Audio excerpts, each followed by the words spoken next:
Praise the Lord. Praise the Lord. Hallelujah. Hallelujah. Hallelujah. Hallelujah.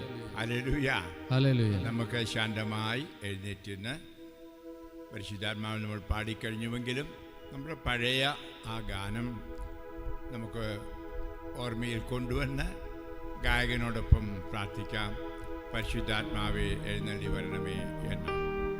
പരിശുദ്ധാത്മാവേ നീ എഴുന്നള്ളി വരണമേ എൻ്റെ ഹൃദയത്തിൽ, ദിവ്യദാനങ്ങൾ ചിന്തിയെന്നുള്ളിൽ ദൈവസ്നേഹം നിറയ്ക്കണേ. പരിശുദ്ധാത്മാവേ നീ എഴുന്നള്ളി വരണമേ എൻ്റെ ഹൃദയത്തിൽ, ദിവ്യദാനങ്ങൾ ചിന്തിയെന്നുള്ളിൽ ദൈവസ്നേഹം നിറയ്ക്കണേ. നമുക്ക് കണ്ണുകൾ ശാന്തമായി അടച്ച് കൈകൾ മാറോട് ചേർത്ത് വെച്ച് പ്രാർത്ഥിക്കാം. ആത്മാവേ, കർത്താവേ, ഈ നിമിഷം മനോഹരമാകുന്നു. കർത്താവേ, ഞങ്ങൾ 40-ാം വെള്ളി കഴിഞ്ഞു. കർത്താവിൻ്റെ പങ്കപ്പാടും കുരിശുമരണവും പ്രത്യേകമായ വിധം ധ്യാനിച്ച് അവിടുത്തെ പീഡാനുഭവത്തിൽ നിന്നും അവിടുത്തെ കുരിശുമരണത്തിൽ നിന്നും ഉത്ഥാനത്തിൽ നിന്നും ഈ ദിവസങ്ങളിൽ ഞങ്ങൾ കൃപകൾ നേടാൻ വന്നിരിക്കുന്നു. നാഥ, പരിശുദ്ധാത്മാവിനെ അയക്കുന്നതിന് നന്ദി പറയുന്നു, സ്തോത്രം അർപ്പിക്കുന്നു.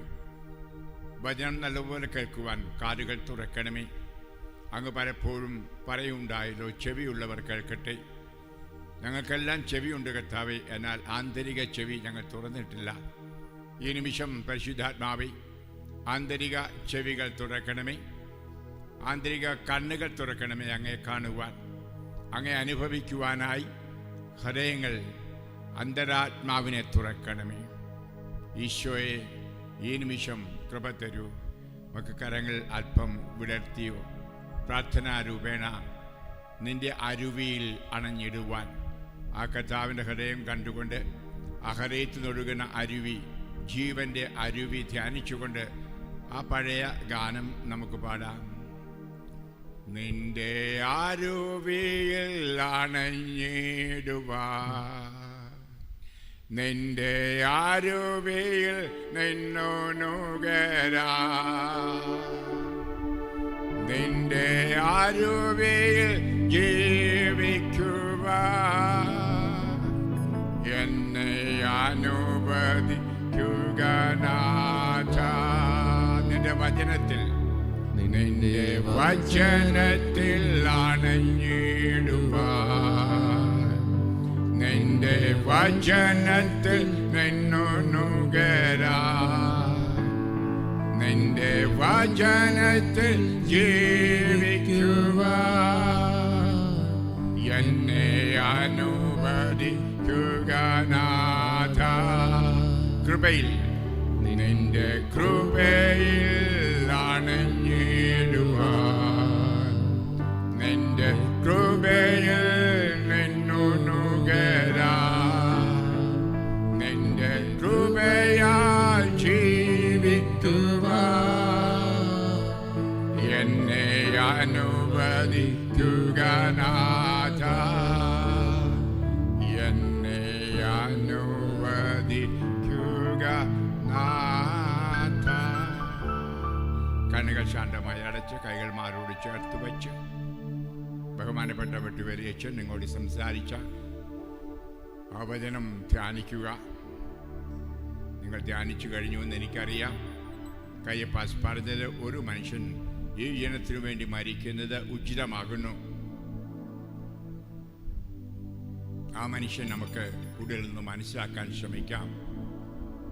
കർത്താവേ, അടുത്തുള്ള നിമിഷങ്ങളിൽ ഞങ്ങൾക്ക് വേണ്ടി മരിച്ച ആ മനുഷ്യനെ കൂടുതൽ മനസ്സിലാക്കി തിരിച്ചറിയുവാനും ഞങ്ങളുടെ ജീവിതം അവനോട് സദൃശ്യപ്പെടുത്തുവാനും അങ്ങനെ ഞങ്ങൾ അങ്ങേ അനുഗമിക്കുന്ന യഥാർത്ഥ ശിഷ്യരായി തീരുവാനും കൃപ നൽകണമേ. ലോകം മോശമാണ്, ഭൗമികമായി യുദ്ധം നടക്കുന്നു, ലോകം മുഴുവനും അതിൻ്റെ കെടുതികൾ അനുഭവിക്കുന്നു. പഞ്ഞം തുടങ്ങിക്കഴിഞ്ഞു. പലയിടത്തും ഇന്ധനമില്ലാത്തതുകൊണ്ട് കടകളൊക്കെ അടച്ചിരിക്കുന്നു. ഇന്ധന വില കൂടി. അങ്ങനെ പോകുന്നു പല പല കാര്യങ്ങളും ഭൗമിക ജീവിതത്തിൽ. ആത്മീയ ജീവിതം ഏറെ തകർച്ചകൾ നടക്കുന്നു. ഇന്ന് രാവിലെ കേട്ട ന്യൂസ്, അഹമ്മദാബാദ് ഹൈക്കോടതി വിധി എഴുതി പ്രായമായ ഒരു പുരുഷനോ സ്ത്രീയോ വിവാഹം കഴിച്ചാലും ഇല്ലെങ്കിലും ആരുമായിട്ടും അത് ശയിക്കാൻ കഴിയും, ലൈംഗിക ബന്ധം പുലർത്താൻ കഴിയും. അത് ചോദ്യം ചെയ്യാൻ പോലീസിന് പറ്റില്ല, അറസ്റ്റ് ചെയ്യാനും പറ്റില്ല എന്ന് വേദനാജനകമായ അധാർമികമായ നിയമങ്ങൾ ഇന്ന് ലോകത്തിലുണ്ട്. ഭ്രൂണഹത്യ, ദയാവധം, അതുപോലെ ഭാര്യ ഭർത്തൃ ബന്ധം ഉപേക്ഷിക്കൽ ഇപ്പോൾ വന്നിരിക്കുന്നു. ഭാര്യയ്ക്കോ ഭർത്താവിനോ ഏതെങ്കിലും പുരുഷൻ്റെ കൂടെയോ സ്ത്രീയുടെ കൂടെ ശയിക്കാം, പോകാം. അത് നിയമപരമാണ് എന്ന്. കർത്താവേ, ഞങ്ങളുടെ ആത്മീയ ലോകം എങ്ങോട്ട് പോകുന്നു? ഈശോ ഇവിടെ ഇതിനെല്ലാം അതിജീവിച്ച് അങ്ങയുടെ വചനം കേട്ട് ഏതാനും പേരെ അങ്ങ് തിരഞ്ഞെടുക്കുന്നുണ്ട്. കാരിസ്ഭവൻ അങ്ങേക്കറിയാം, എൻ്റെ മോളാണ്. ഈ മോള് അടുക്കൽ വന്നിരിക്കുന്നവരെ ഞാനിപ്പോൾ ഒന്നിച്ചുകൂട്ടി ഏതാനും വചനങ്ങൾ സംസാരിക്കുന്നു. എനിക്കറിവില്ല ഇവരെല്ലാവരും ആ തിരഞ്ഞെടുക്കപ്പെട്ടവരാകുമോ. കർത്താവ് ആകണമെന്ന് ഞാൻ ആഗ്രഹിക്കുന്നു. എന്നിലൂടെ കേൾക്കുന്ന വചനം കേട്ട് യഥാർത്ഥമായി തിരഞ്ഞെടുക്കപ്പെട്ടവർ ആയിത്തീരുവാൻ ആഗ്രഹിക്കുന്നു. എന്നാൽ ഏറെപ്പോൾ ഇന്ന് ലൗകികമായി തുടരും എന്നും എനിക്കറിയാം. കർത്താവേ, ആ തിരഞ്ഞെടുക്കപ്പെട്ട ജനത്തോട് വചനം പ്രഘോഷിക്കാൻ ഇപ്പോൾ എന്നെ സഹായിക്കൂ. അമ്മേ, ഞങ്ങൾക്ക് വേണ്ടി പ്രാർത്ഥിക്കുന്നുണ്ടല്ലോ, നീ ഞങ്ങളുടെ കൂടെ ഉണ്ടല്ലോ. എപ്പോഴും ഉള്ള അമ്മേ, ഇപ്പോൾ ഈ വചനം കേൾക്കുവാനും അത് ഹൃദയത്തിൽ സംഗ്രഹിക്കുവാനും മനസ്സിലാക്കാനും കൃപ കിട്ടുവാൻ, വിജ്ഞാനം, അറിവ്, ധൈര്യം കിട്ടുവാൻ അമ്മേ പ്രാർത്ഥിക്കണമേ. ആമേ. നമുക്ക് ഇരിക്കാം മക്കളെ. വെട്ടിവെളിച്ചിൻ്റെ പ്രസംഗം ഞാൻ കേട്ടത് തുടരുകയാണ് മക്കളെ. അത് ആദ്യം നിങ്ങൾ കേട്ടു. പ്രധാന പുരോഹിതനായ കയ്യപ്പാസ് പറഞ്ഞത്, ഒരു മനുഷ്യൻ ജനങ്ങളുടെ രക്ഷയ്ക്കായി മരിക്കുന്നത് നല്ലതാണ് എന്ന്. ഈ മനുഷ്യൻ ആരാണ്? അത് പുൽക്കൂട്ടിൽ നമ്മൾ ഓരോരുത്തരുടെയും ശരീരം വഹിച്ചവൻ. ആ മറിയം പ്രസവിച്ചത് ഞാൻ പലപ്പോഴും നിങ്ങളോട് പറഞ്ഞിട്ടുണ്ട്. വചനം മാംസമായ ആ രഹസ്യം ആഴത്തിൽ മനസ്സിലാക്കണം. ലോക ജനതയെ മുഴുവനുമാണ് കർത്താവ് തൻ്റെ ശരീരത്തിൽ ഉൾക്കൊണ്ടുകൊണ്ട് അമ്മയിൽ നിന്ന് പിറന്ന് ഉണ്ണീശോ ആയത്. ഇപ്പോൾ നമ്മൾ ധ്യാനിക്കുന്ന ഈശോയുടെ ചരിത്രം മുഴുവൻ ആ യേശുവിലാണ് എന്ന് പറഞ്ഞാൽ നമ്മോടൊത്താണ്. ആ കുരിശിലാണെങ്കിലും അതെ, നമ്മുടെ പാപങ്ങൾ എല്ലാം ഏറ്റെടുത്തു എന്ന സത്യം ആഴത്തിൽ മനസ്സിലാക്കണം. പലപ്പോഴും നമ്മൾ ക്രൂശിക്കപ്പെട്ട ഈശോയുടെ അത് സ്വരൂപം അല്ലെങ്കിൽ കുരിശുരൂപമൊക്കെ ധ്യാനിക്കുമ്പോൾ ഈശോയെ നമ്മളിൽ നിന്നും വേർപെട്ട് കാണും. അതെ, ദൈവപുത്രനായിട്ട് വേർപെട്ടിരിക്കുന്നു, എന്നാൽ മനുഷ്യപുത്രനായിട്ട് നാമുമായിട്ട് ഒന്നാണ്. ഹല്ലേലൂയ. അതെ, ദൈവം മനുഷ്യനായത് നമ്മളെ ദൈവങ്ങൾ ആക്കാനാണ്. ദൈവസ്വഭാവം മറച്ചുവെച്ച് അതെ മനുഷ്യനായി ജനിച്ചു. നമ്മളുടെയും ബൈബിൾ വായിക്കുമ്പോൾ രണ്ട് വാക്കുകൾ മാറി മാറി പറയും. ദൈവപുത്രൻ എന്ന് പറയും. അത് കൂടുതലായിട്ട് ബൈബിളിൽ പറഞ്ഞിരിക്കുന്നത് മനുഷ്യപുത്രൻ എന്ന്. അവൻ പൂർണ്ണ ദൈവവും പൂർണ്ണ മനുഷ്യനുമായിരുന്നു. പൂർണ്ണ ദൈവ സ്വഭാവവും അതെ പൂർണ്ണ മനുഷ്യ സ്വഭാവവും അവനിൽ ഉണ്ടായിരുന്നു. അവൻ എന്തിനാ മനുഷ്യ സ്വഭാവം എടുത്തു? അതെ, നാം ഓരോരുത്തരെയും അവനോട് കൂട്ടിച്ചേർക്കുവാൻ. ഇപ്പോൾ അതെ നമ്മൾ ധ്യാനിക്കുന്ന ആ കുരിശിൽ നോക്കുമ്പോഴും അതാണ് കാണേണ്ടത്. ഞാൻ അല്പം കൂടി അത് വിശദീകരിക്കുകയാണ് മാത്രമേ ചെയ്യുന്നുള്ളൂ. പ്രിയപ്പെട്ടവരെ, അത് ഞാൻ വായിച്ചോട്ടെ. യെശയ്യാ പ്രവാചകൻ, ഒരു നിങ്ങൾക്കെല്ലാം അറിയാവുന്ന വചനഭാഗമെങ്കിലും ഈ ഗഡുവിൽ അത് ധ്യാനിക്കുന്നത് നല്ലതാണ്. 53-ാം അധ്യായം അതെ വചനം 4 മുതൽ. അവൻ നിന്ദിക്കപ്പെട്ടു, നാം അവരെ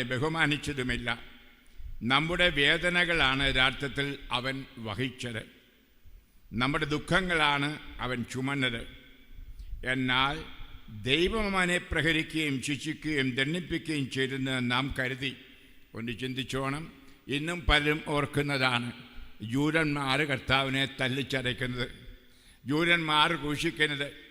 അത് ചിലപ്പോൾ പൊട്ടിക്കരയും അത് കാണുമ്പോൾ. അതുകൂടെ മാടുകളൊക്കെ ചെന്ന് കർത്താവിൻ്റെ ആ പങ്കപ്പാടിനെ പറ്റി ഉള്ള ആ ഷോയൊക്കെ കാണുമ്പം അത് ജൂതന്മാരുടെ അരിശം വന്നേക്കാം. അത് ആ കഥ വായിക്കുമ്പോൾ തന്നെ ജൂതന്മാരെ വെറുത്തേക്കാം ഉള്ളിനുള്ളിൽ. ഇവിടെ ഓർക്കണം, അത് അവർക്ക് വേണ്ടിയോ അവരോ അല്ല, പിന്നെയോ നാമാണ് അവനെ പ്രഹരിച്ചത്. അത് നമ്മുടെ കുറ്റങ്ങൾ ആണ് ഏറ്റെടുത്ത് കുറ്റവാളി ആയിത്തീർന്നത്. നമ്മുടെ അതിക്രമങ്ങൾക്ക് വേണ്ടി അവൻ മുറിവേൽപ്പിക്കപ്പെട്ടു, നമ്മുടെ അകൃത്യങ്ങൾക്ക് വേണ്ടി ശരം ഏൽപ്പിക്കപ്പെട്ടു. അവൻ്റെ മേലുള്ള ശിക്ഷ നമുക്ക് രക്ഷ നൽകി. അവൻ്റെ ശരങ്ങളാൽ നാം സൗഖ്യമുള്ളവരായി. നമ്മുടെ അകൃത്യങ്ങൾ കർത്താവ് അവൻ്റെ മേൽ ചുമത്തി. അവൻ മർദ്ദിക്കപ്പെടുകയും പീഡിപ്പിക്കപ്പെടുകയും ചെയ്തു. എങ്കിലും അവൻ ഒരു വാക്ക് ഉരിയാടിയില്ല. കൊല്ലാൻ കൊണ്ടുപോകുന്ന കുഞ്ഞാടിനെ പോലെയും രോമം കത്തിരിക്കുന്നവരുടെ മുമ്പിൽ നിൽക്കുന്ന ചെമ്മരിയാടിനെ പോലെയും അവൻ മൗനം പാലിച്ചു. മർദ്ദനത്തിനും ശിക്ഷാവിധിക്കും അധീനായ അവൻ എടുക്കപ്പെട്ടു.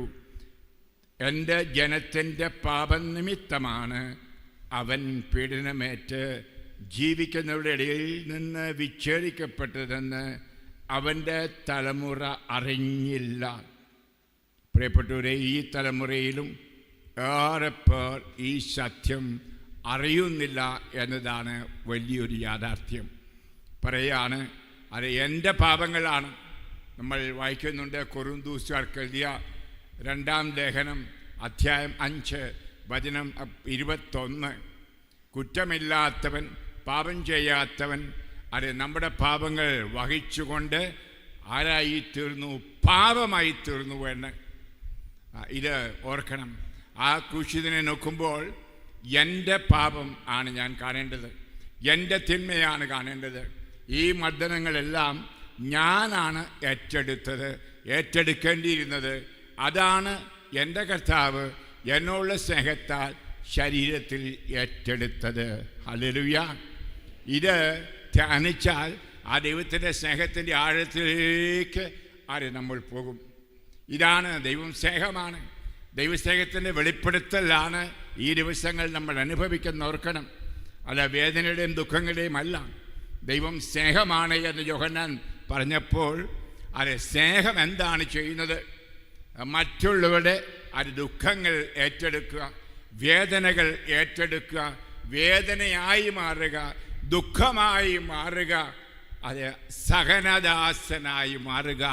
വേറൊരു ഭാഷയിൽ പറഞ്ഞാൽ, പ്രിയപ്പെട്ടവരെ, നമുക്കറിയാം മർക്കോസ് എഴുതിയ സുവിശേഷം 10:35 രണ്ടുപേരെയും കൊണ്ടൊരു അമ്മ ഈശോയുടെ അടുക്കൽ വന്നത്, സെബദി പുത്രന്മാരുടെ അമ്മ. ആ 2 മക്കൾ നമുക്കറിയാം, യോഹന്നാനും അന്ത്രയോസും ആയിരുന്നു. അമ്മയുടെ ഒരു ആഗ്രഹം, പാവം അവർ 2 പേരെയും അങ്ങയുടെ ഇടത്തും വലത്തുമായിട്ടൊന്ന് ഇരുത്തണമേ ഈശ്വരുടെ രാജ്യത്തിൽ എന്ന്. അപ്പോൾ കർത്താവ് ഒരു ചോദ്യം ചോദിക്കുന്നു, ഞാൻ കുടിക്കുന്ന പാനപാത്രം കുടിക്കാനോ അല്ലെങ്കിൽ ഞാൻ സ്വീകരിക്കുന്ന സ്നാനം സ്വീകരിക്കുവാനോ നിങ്ങൾക്ക് കഴിയും? ഹല്ലേലൂയ. 2 കാര്യങ്ങൾ നമ്മൾ ഓർക്കണം. എന്താണ് കാസ? ഈ ദിവസങ്ങൾ നിങ്ങൾ ധ്യാനിക്കുന്നവർ ആണ് എന്നെനിക്കറിയാം. ആ ഗത്സമനിയിൽ വച്ച്, ഗത്സമനി എന്ന് പറയുമ്പോൾ അതിൻ്റെ അർത്ഥം നിങ്ങൾ മനസ്സിലാക്കണം. ഗത്സമനി എന്ന് പറഞ്ഞാൽ, ഗത്സമേൻ എന്ന് പറഞ്ഞാൽ ചക്ക് എന്നാണ് അർത്ഥം. നമുക്കറിയാം, നമ്മൾ എണ്ണയാട്ടുന്ന ചക്ക്. ഇപ്പോൾ ആ ചക്ക് കുറവാണ്, എല്ലാം മെഷീനിൽ കൂടി ആയതുകൊണ്ട്. പ്രായമുള്ളവർക്ക് ഓർമ്മയുണ്ടായിരിക്കും. അതായത് വാണിയൻ എന്ന് പറഞ്ഞൊരു വർഗമായിരുന്നു എണ്ണയാട്ടുന്നത്. ഞങ്ങളുടെ ഗ്രാമത്തിലും അതുണ്ടായിരുന്നു. ഞങ്ങൾ മണിവിലയാറ്റി കുളിക്കാൻ പോകുമ്പോൾ ഈ വാണീൻ്റെ ഇടയ്ക്ക് പോകുമായിരുന്നു. അടിച്ചക്കിൽ ഉള്ള ആ പിണ്ണാക്ക് നല്ല മധുരമായിരുന്നു. അത് കിട്ടാൻ ഞങ്ങൾ കൈ നീട്ടുമായിരുന്നു. പ്രിയപ്പെട്ടവരെ, കണ്ടിട്ടില്ലാത്തതോടെ ഞാൻ വിശദീകരിക്കുകയാണ്. അതെന്താണ് ചക്ക്? ഒരു വട്ടത്തിലുള്ള വീപ്പ പോലൊരു സാധനം. അതിനകത്തേക്ക് ഒരു തണ്ട് കടത്തിയിരിക്കുകയാണ്, വലിയ ഒലക്ക പോലെ. അത് ഒരു കാളയുടെ കഴുത്തിൽ കെട്ടിയിട്ട് വാണിയൻ ആ പാലത്തിൽ ആ തടിയിലിരിക്കും, ആ അടിച്ച് ഇതിനെ കൊണ്ട് പോകും, കാളയും കൊണ്ട്. അപ്പോൾ വട്ടത്തിൽ കറങ്ങും. അപ്പോൾ ഈ അകത്ത് കിടക്കുന്ന ആ വലിയ ആ തടിക്കഷണം ഇതിനെ അരയ്ക്കുകയാണ്. കൊപ്ര അരച്ചരച്ച് അതിലെ എണ്ണ പിഴിഞ്ഞെടുക്കുന്നു. ബാക്കിയാണ് നമ്മൾ പിണ്ണാക്ക് എന്ന് പറയുന്നത്, പശുവിന് കൊടുക്കുന്നത്. ഞങ്ങൾ പിള്ളേരൊക്കെ മധുരമുള്ള പിണ്ണാക്ക് അടിച്ചക്കിന് കിട്ടാനായിട്ട് അവിടെ പോകുമായിരുന്നു, ഓർമ്മയിൽ വരുന്നു. പ്രിയപ്പെട്ടവരെ, അതുപോലെ തന്നെയാണ് ഒലീവെണ്ണ ഉണ്ടാക്കുന്നതും അതുപോലെ വീഞ്ഞുണ്ടാക്കുന്നതും. നമുക്കറിയാം, അതായത് മുന്തിരി ഇതുപോലെ ചക്കിലിട്ട് അത് ആട്ടിയിട്ട് അത് വരുന്ന ആ വെള്ളം, അതുപോലെ തന്നെ ഒലീവ് അതിൽ കൂടുതലായിട്ട് ചതയ്ക്കും. ഞാൻ ഓർക്കാണ്, വിശുദ്ധ നാട്ടിൽ ചെന്നപ്പോൾ അവിടെ ചെന്നു, ഈശോ പ്രാർത്ഥിച്ച ആ കല്ലിൻ്റെ അടുക്കൽ മുട്ട നിൽക്കാൻ എനിക്ക് പറ്റില്ലായിരുന്നു. ഈ അവസരത്തിലായതുകൊണ്ട് പണ്ടൊക്കെ മുട്ട നിൽക്കുമായിരുന്നു. അവിടെ വീൽ ചെയറിൽ ഇരുന്നു കൊണ്ട് ധ്യാനിക്കുകയായിരുന്നു. അത് ഈശോ ഇവിടെ മുട്ടുമേ നിന്ന് പ്രാർത്ഥിച്ച സ്ഥലം. അത് കഴിഞ്ഞ് അവിടെ ഒരു കോവേന്തയുണ്ട്. അവിടെ ചെന്നപ്പോൾ പറഞ്ഞു, അച്ഛാ ഒരു വലിയ മരം കണ്ടോ? നോക്കി, അതിൻ്റെ അറ്റത്ത് മുള്ളുണ്ട്, നമ്മുടെ കട്ടകാര മുള്ള് പോലെ എന്ന് പറഞ്ഞാൽ ആണി പോലിരിക്കും. അച്ഛാ, ഈ മരത്തേലെ ആണിയുള്ള കമ്പുകൾ കൊണ്ടാണ് മുൾമുടി ഉണ്ടാക്കിയത് കർത്താവിന്. അതിന് വംശനാശം വന്നുപോയി ഈ നാട്ടിൽ, ഒറ്റ വിഷയമുള്ളൂ അതായി നിൽക്കുന്നത് എന്ന് പറഞ്ഞു. അതിനുശേഷം അവിടെ അടുത്തുള്ള ഒരു ചക്ക് കാണിച്ചു, അതായത് ഒലീവ് ആട്ടുന്നത്. ഇത് കാണിക്കുന്ന എന്താണ്? നമ്മളിപ്പോൾ കേട്ടതുപോലെ അതെ, ഈശോ സ്വയം ചക്കിൽ അരയ്ക്കപ്പെട്ടു. ഹല്ലേലൂയ. അതെ, അങ്ങനെയാണ് തൻ്റെ ജീവജലം ഹൃദയത്തിൽ നിന്ന്, അല്ലെങ്കിൽ ജീവരക്തം രക്ഷയ്ക്കായി നമുക്ക് തന്നത് എന്ന് നമുക്കറിയാം. ഈ ദിവസങ്ങളെല്ലാം പീലാത്തോസിൻ്റെ അരമന മുതൽ തുടങ്ങിയതാണ് ഈ ചക്കിൽ അരയ്ക്കൽ, ചക്കിൽ ആട്ടുക. അങ്ങനെ അവസാനം അതിൻ്റെ ക്ലൈമാക്സാണ് അത് നമ്മൾ കുരിശിൽ കാണുന്നത്, ആ ചങ്കിൽ നിന്ന് ചോരയും നീരും ഒഴുകുന്നത്. പ്രിയപ്പെട്ട, അതിൻ്റെ അർത്ഥമാണ് ഗെത്സമേൻ എന്ന് പറഞ്ഞാൽ ഒലിവ് ചക്ക് എന്നാണ് അതിൻ്റെ അർത്ഥം. ഒലിവ് പ്രസ് എന്ന് ഇംഗ്ലീഷിൽ പറയും. പ്രിയപ്പെട്ടവരെ, അതാണ് ചോദിക്കുന്നത്. ഇതിന് നീ തയ്യാറാണോ? ആ ഗെത്സമനിയിൽ വെച്ചാണ് ഈശോ തൻ്റെ ഇഷ്ടം മാറ്റിവെച്ച് ദൈവേഷ്ടത്തിന് വഴങ്ങുന്നത്. നമുക്കറിയാം, ഞാൻ പറയുന്നു, ആദവും ഹവ്വായും എന്ന് പറയുന്നത് ഞാനും നിങ്ങളുമാണ്. അപ്പോൾ അവൻ്റെ പാപത്തിനൊരു പരിഹാരം, അതിൻ്റെയാണ് ഉത്ഭവപാപം നമ്മൾ സഹിക്കുന്നതുമല്ല. നമുക്കറിയാം, മനുഷ്യകുലത്തിൻ്റെ മുഴുവൻ ദൈവത്തിൽ നിന്നുള്ള അകൽച്ച, അത് അടുപ്പിക്കാനായിട്ട് ദൈവത്തിൻ്റെ ഇഷ്ടത്തിന് വഴങ്ങാനായിട്ടാണ് ഗെത്സമനിയിലെ പങ്കപ്പാട്. നിങ്ങൾ അത് വളരെ മനോഹരമായിട്ട് എന്നെക്കാൾ നല്ല ധ്യാനഗുരുക്കന്മാർ പറഞ്ഞ് കേട്ടിട്ടുണ്ട്. കർത്താവ് അവിടെ കിടന്ന് വിഷമിച്ചത്, കർത്താവേ പറ്റുമെങ്കിൽ ഈ കാസ മാറ്റണമേ പറഞ്ഞ് ആ ടെൻഷൻ കൊണ്ട് ഞരമ്പ് പൊട്ടി അങ്ങനെ വിയർപ്പ് രക്തത്തുള്ളികളായി മാറിയത് നമുക്കറിയാം. അത് ചരിത്രമാണ്, ചരിത്രത്തിൽ രേഖപ്പെടുത്തിയിരിക്കുന്നതും ആണ്. പ്രിയപ്പെട്ടവരെ, അത്രമാത്രം ഈ ചക്കിലരക്കൽ അതിൻ്റെ പൂർണ്ണതയിലേക്ക് എത്തിയപ്പോൾ വിട്ടുകൊടുക്കാൻ പ്രയാസം വന്നു, വിഷമം വന്നു. എൻ്റെ കർത്താവേലും മാറ്റിത്തരണമേ, എങ്കിലും അങ്ങയുടെ ഇഷ്ടം. Hallelujah, hallelujah.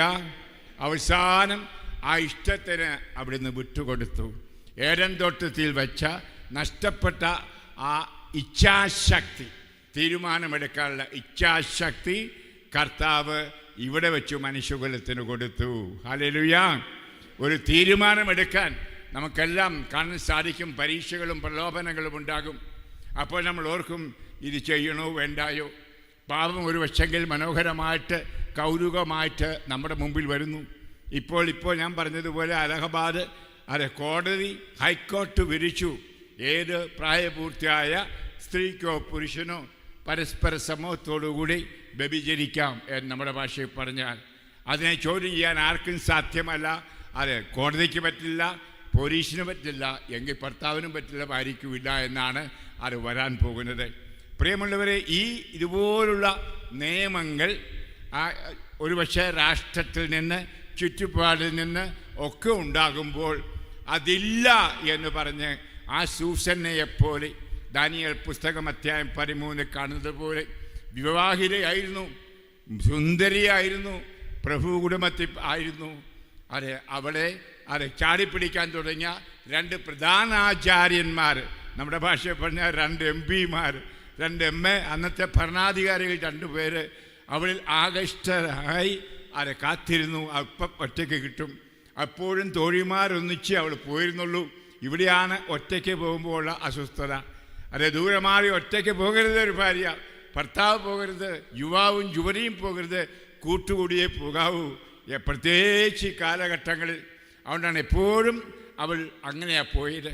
കുളിക്കാനായിട്ട് ഉച്ചയ്ക്ക് പോവുകയാണ്. ആരുമില്ലാത്ത സമയം, എല്ലാവരും ഉച്ചക്കത്തെ ആഹാരം കഴിക്കുന്ന സമയം നോക്കി അവൾ തോഴിമാരെയും കൂട്ടിയാണ് കുളത്തിൽ, പൂന്തോട്ടത്തിൽ കുളിക്കാൻ പോകുന്നത്. നോക്കണം. ഇനി അവിടെ വെച്ച് സോപ്പ് എടുക്കാൻ മറന്നുപോയി, ഇഞ്ച എടുക്കാൻ മറന്നുപോയി. അപ്പോൾ തോഴിമാരോട് പറഞ്ഞു, പോയി ഇഞ്ചയും സോപ്പ് എടുത്തുകൊണ്ട് വരൂ, എന്നിട്ടേ കുളത്തിലേക്ക് വരുന്നുള്ളൂ. തക്ക സമയം ഇവർ 2 പേരും ചാടിപ്പിടിച്ചു. ഞങ്ങളോട് തിശയിക്കുക. അവൾ പറഞ്ഞു, ഇല്ല, തമ്പുരാനെതിരായി ഞാൻ പാപം ചെയ്യൂല എന്ന്. അപ്പോൾ പറഞ്ഞു, ഒരു കള്ളക്കര ഉണ്ടാക്കി നിന്നെ ഞങ്ങൾ വധിക്കും, നീ ഇതിനെ സമ്മതിച്ചാൽ കുഴപ്പമില്ല എന്ന് അവൾ പറഞ്ഞു. അവൾ പാടെ എന്താ തീരുമാനമെടുക്കേണ്ടത്? അവൾ ക്ഷമിക്കുകയാണ്. ഇവർക്ക് വഴങ്ങിയാൽ ആരും അറിയാൻ പോകുന്നില്ല, ഭർത്താവ് അറിയില്ല, ഒരുത്തരും അറിയില്ല, ദൈവമേ അറിയൂ. ആ ദൈവഭയം അവൾക്കുണ്ടായിരുന്നു. അവൾ പറഞ്ഞു, നിന്നങ്ങളോടുകൂടെ ശയിച്ച് പാപം ചെയ്യുന്നതിനേക്കാൾ ഞാൻ മരിക്കാനാണ് തയ്യാറായിരിക്കുന്നത്. ഹല്ലേലൂയ. നമുക്കറിയാം ഒരു പുണ്യവതിയെ, മരിയ ഗോരേത്തി, ചെറുപ്പക്കാരിയായിരുന്നു. ഇവിടെ ചെറുപ്പക്കാരെ അധികം കാണുന്നില്ല, കുറച്ച് കാണുന്നു. ഇത് നിങ്ങൾക്കൊരു വെല്ലുവിളിയാണ് മക്കളെ. നിങ്ങളുടെ ശരീരത്തിന് വേണ്ടി, ജലത്തിന് വേണ്ടി ദാഹിച്ചുകൊണ്ട് ധാരാളം പേർ വരുന്ന കാലഘട്ടമാണ് ഇവിടെ. ചാരിത്രം സൂക്ഷിച്ചുകൊണ്ട്, വിശുദ്ധി സൂക്ഷിച്ചുകൊണ്ട് ജീവിക്കുക ദുഷ്കരമാണ് ഈ ലോകത്ത്. നമ്മളതിൻ്റെ കഥകൾ ഒന്നിനു പുറകെ ഒന്നായി പത്രങ്ങളിലൊക്കെ വായിക്കുന്നു, കേൾക്കുന്നുണ്ട്. പ്രിയമുള്ളവർ, ഇവിടെയാണ് ഈശോയുടെ ഈ തെരഞ്ഞെടുപ്പ്. ഇത് ചക്കിലിട്ടുള്ള തീരാണ്. അവർക്കറിയാമായിരുന്നു ഇവർ കള്ളക്കഥ ചമച്ചാൽ കണിശം കൊലമരത്തിലേക്ക് നയിക്കുമെന്ന് ബോധ്യമുണ്ട്. അപ്പോൾ അവൾ ശാരീരികമായ മരണമാണ് ആത്മീയ മരണത്തെക്കാൾ ഇഷ്ടപ്പെട്ടത്. Hallelujah, hallelujah. അവൾ പറഞ്ഞു, നിങ്ങൾക്ക് വഴങ്ങി ഞാൻ പാപം ചെയ്താൽ ഞാൻ മരിക്കുമെന്ന്. ഹല്ലേലൂയ. പാപത്തിൻ്റെ ശമ്പളം മരണമെത്രേ. ബഹുമാനപ്പെട്ട വെട്ടുവരേച്ചൻ പറഞ്ഞ പോലെ ഇന്നും ഏറെ പേർ ലാസറിനെ പോലെ ചത്തവരാണുള്ളിൽ, ഉയർത്തിട്ടില്ല. ഹല്ലേലൂയ. അത് ചത്തവരായിരുന്നു കൊണ്ട് കുർബാന വേണേ കൈക്കൊള്ളും, കുമ്പസാരവും നടത്തും, ആ കരിസ്മാറ്റിൽ കൊണ്ട് കയ്യും പൊക്കും, ഒരു പക്ഷേ ഭാഷാപരമുണ്ടെന്ന് അഭിനയിക്കുകയും ചെയ്യും. ഇതാണ് കാലഘട്ടം. ഇവിടെയാണ് വ്യത്യസ്തരായി നമ്മൾ ജീവിക്കണം. ഹല്ലേലൂയ. വ്യത്യസ്തരായി വിളിക്കാനുള്ള വിളിയാണ് ബൈബിൾ നമുക്ക് ഈ ദിവസങ്ങളിൽ പ്രത്യേകിച്ച് തരുന്നത്. നമുക്കറിയാം, കൊലക്കളത്തിലേക്ക് അവളെ നയിച്ചു. കാരണം അവർ കഥ പറഞ്ഞു, ഇവൾ ഒറ്റയ്ക്ക്, ഞങ്ങൾ ഇതിലെ ഉലാത്തുകയായിരുന്നു എന്ന് പറഞ്ഞാൽ തോട്ടം നോക്കുകയായിരുന്നു. അപ്പോൾ ഇവളൊരു യുവാവുമായിട്ട് ശയിക്കുന്നത് ഞങ്ങൾ കണ്ടു എന്ന് കോടതിയോട് പറയുന്നു. നമുക്കറിയാം, കോടതി അവളെ മരണത്തിന് വിധിച്ചു. ചെണ്ട കൊട്ടിക്കൊണ്ട് പോവുകയാണ് കൊലക്കളത്തിലേക്ക്. ഓർക്കണം, വഴിമധ്യേ ഒരു ചെറുപ്പക്കാരൻ ദാനിയേൽ, ഒരു പൊക്കം കുറഞ്ഞ ഉരുണ്ട ഒരു മനുഷ്യൻ, അവനെ പരിശുദ്ധാത്മാവ് തട്ടി ഉണർത്തി എന്നാണ് പറയുന്നത്. ഹല്ലേലൂയ. ഇന്ന് പരിശുദ്ധാത്മാവിൻ്റെ തട്ടൽ പലർക്കും ഇല്ല.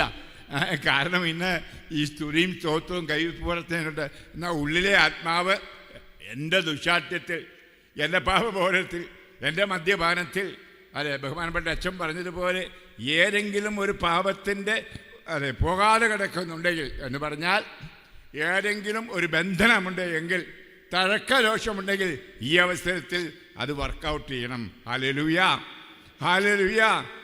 ഞാൻ അച്ഛൻ്റെ പ്രസംഗം കേൾക്കുക, എത്ര മനോഹരമായിരുന്നു, ഹൃദയത്തിലേക്ക് ആഴത്തിൽ വരുന്ന പ്രസംഗമായിരുന്നു പ്രിയമുള്ളവർ. അതുകൊണ്ടാണ് അതിന് തുടർച്ചയായിട്ട് ഞാൻ പറയുന്നത്, നമുക്ക് മരിക്കരുത്, നമുക്ക് മരണമില്ല, എന്നാൽ നമ്മൾ ശവവുമായിട്ടാണ്, നമ്മുടെ ഉള്ളിൽ ശവവുമായിട്ടായിരിക്കാൻ പോകുന്നത്.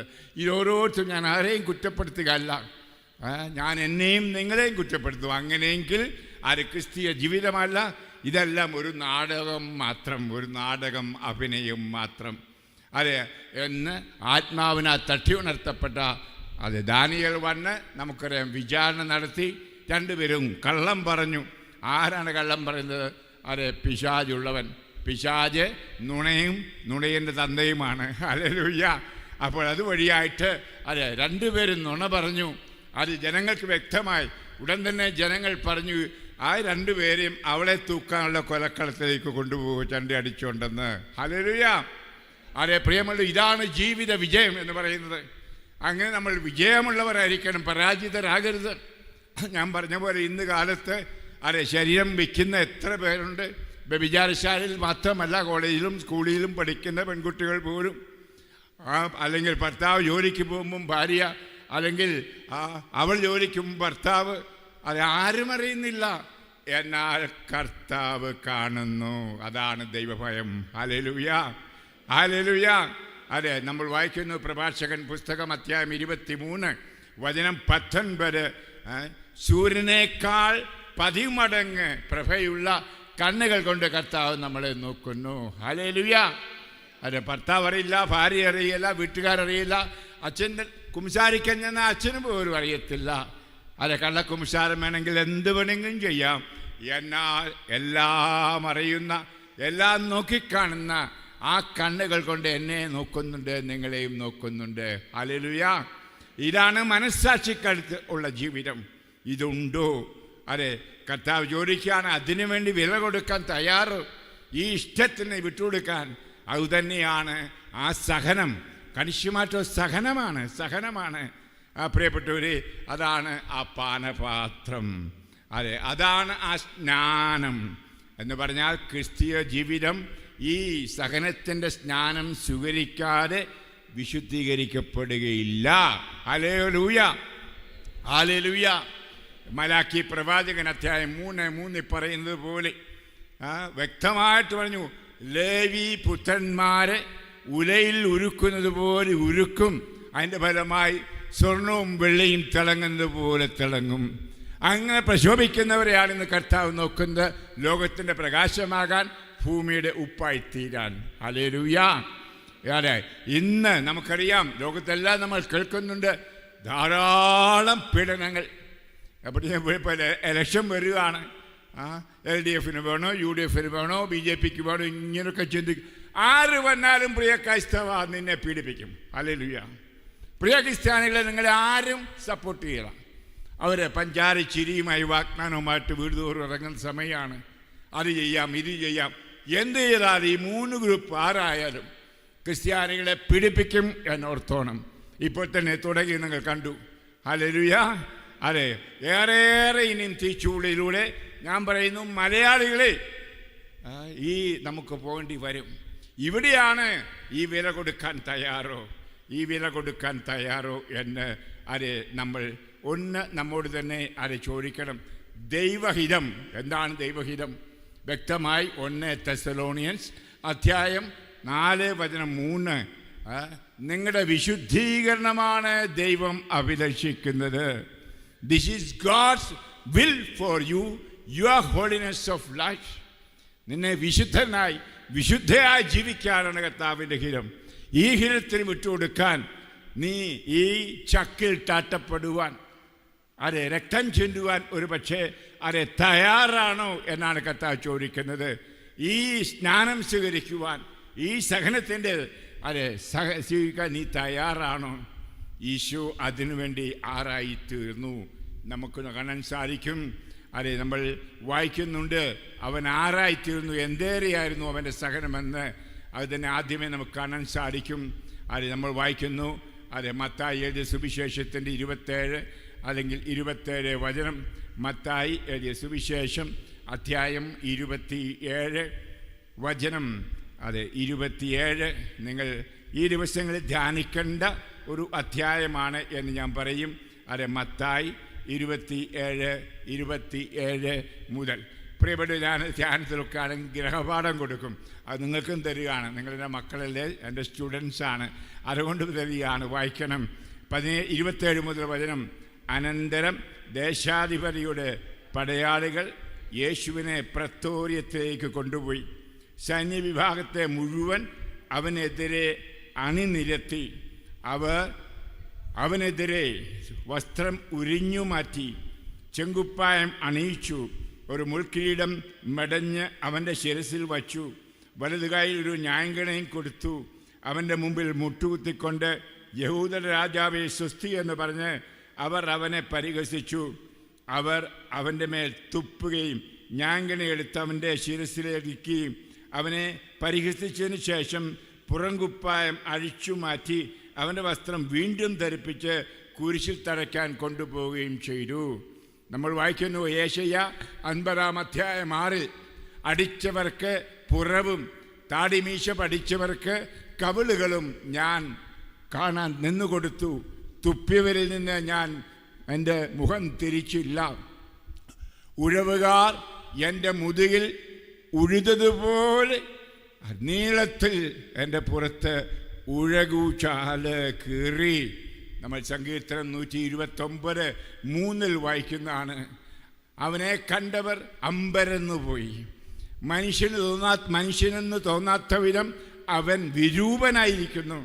അവൻ്റെ രൂപം മനുഷ്യൻ്റേതല്ല. യെശയ്യാ 52:14 എന്ന് പറഞ്ഞാൽ കർത്താവിൻ്റെ ഷേപ്പ് പോയി. ഹല്ലേലൂയ. നമുക്കറിയാം, ആദ്യം തന്നെ ഷേപ്പ് മാറ്റിയാണ് പുൽക്കൂട്ടി പിറന്നത്. അവൻ അതിപരിശുദ്ധിയിലായിരുന്നവനായിരുന്നു. ആ ത്രിത്വത്തിൽ പരിശുദ്ധൻ പരിശുദ്ധൻ പരിശുദ്ധൻ എന്ന് മലഹമാർ പാടുന്ന ആ സന്നിധിയിലായിരുന്ന ആ കർത്താവ് പാപിയായ ഒരു മനുഷ്യൻ്റെ രൂപത്തിൽ ആണ് പിറന്നത് എന്നോർക്കണം. വിരൂപനാക്കി. അതിനുശേഷമോ നമുക്കറിയാം അവസാനത്തെ അത്താഴത്തിൽ എങ്ങനെ വിരൂപനാക്കിയെന്ന്. ആ അപ്പമായി മാറുന്നു. ഹല്ലേലൂയ. എന്തിന്? നമ്മോടുകൂടി ആയിരിക്കാൻ. ദൈവമായ കർത്താവ് ത്രിത്വത്തിലെ 2ാം ആളായ യേശുക്രിസ്തു മനുഷ്യനായി പിറക്കുക മാത്രമല്ല, വീണ്ടും എളിയവനാകുന്നു. എന്തിന്? ഒന്നിനു വേണ്ടി മാത്രം, നമ്മളെ വിശുദ്ധീകരിക്കാൻ. അത് അവനോടുകൂടിയായി വിശുദ്ധരായി ജീവിക്കാൻ അപ്പമായി മാറുന്നു. ഹല്ലേലൂയ. അത് ഞാൻ വ്യാഴാഴ്ച പറഞ്ഞോളാം. അതെ, വിശുദ്ധ കുർബാനയെ പറ്റി. പ്രിയപ്പെട്ടവരെ, ഇവിടെയാണ് നമ്മൾ കാണുന്നത് ഈശോ നമ്മോടുകൂടി ആയിരിക്കാനുള്ള ആ ദത്തശ്രമം. എത്രമാത്രം സഹനങ്ങൾ, അതെ, സഹനത്തിൻ്റെ സഹനം സഹിച്ചു എന്ന്. ഈസിയായിട്ട് ഒരു കുമ്പസാരവും നടത്തി ഇതാക്കി നീട്ടി അതെ ശരീരവും രക്തവും സ്വീകരിക്കാം. എന്നാൽ ഓർക്കണം, അതിന് കൊടുത്ത വില എന്താണ് കർത്താവ് എന്ന്. ആ വില അതെ തൻ്റെ സ്വരൂപം മുഴുവൻ മാറ്റിയെന്ന് ഇവിടെയും നമ്മൾ കാണിക്കുന്നതാണ്. അത് ഈ വായനയിലൂടെ യേശുവിൻ്റെ അത് വിരൂപമാക്കി. എന്തിന് അവൻ തന്നെ അത് വിരൂപനാക്കി? നമ്മളെ രൂപമുള്ളവരാക്കാൻ. ഹല്ലേലൂയ. അത് നാം എല്ലാം സൃഷ്ടിക്കപ്പെട്ടത് അവൻ്റെ ഛായയിലും സാദൃശ്യത്തിലുമായിരുന്നു. ഹല്ലേലൂയ. മറക്കരുത് മക്കളെ, മറക്കരുത്. നമ്മൾ ഉൽപ്പത്തി പുസ്തകം അധ്യായം 1 അത് 26 വായിക്കുന്നുണ്ട്. എന്താണ് ആ ഛായ? അത് എന്താണ് ആ രൂപം? ദൈവം സ്നേഹമാകുന്നു, ദൈവം നന്മയായിരിക്കുന്നു, ദൈവം ദയയായിരിക്കുന്നു, അത് ദൈവം കരുണയായിരിക്കുന്നു, അത് ദൈവം പരസ്പരം സ്നേഹിക്കാൻ ഉപദേശിക്കുന്ന സ്നേഹത്തിൻ്റെ അത് ആ കുരിശിൽ കാണിച്ച മാതൃക. അവസാനത്തെ തുള്ളിച്ചോര പോലും കൊടുക്കുന്ന സ്നേഹം, വാങ്ങുന്ന സ്നേഹമല്ല. ഓർക്കണം, അവൻ സ്നേഹമായിരുന്നു, നന്മയായിരുന്നു, വിശുദ്ധിയിലായിരുന്നു.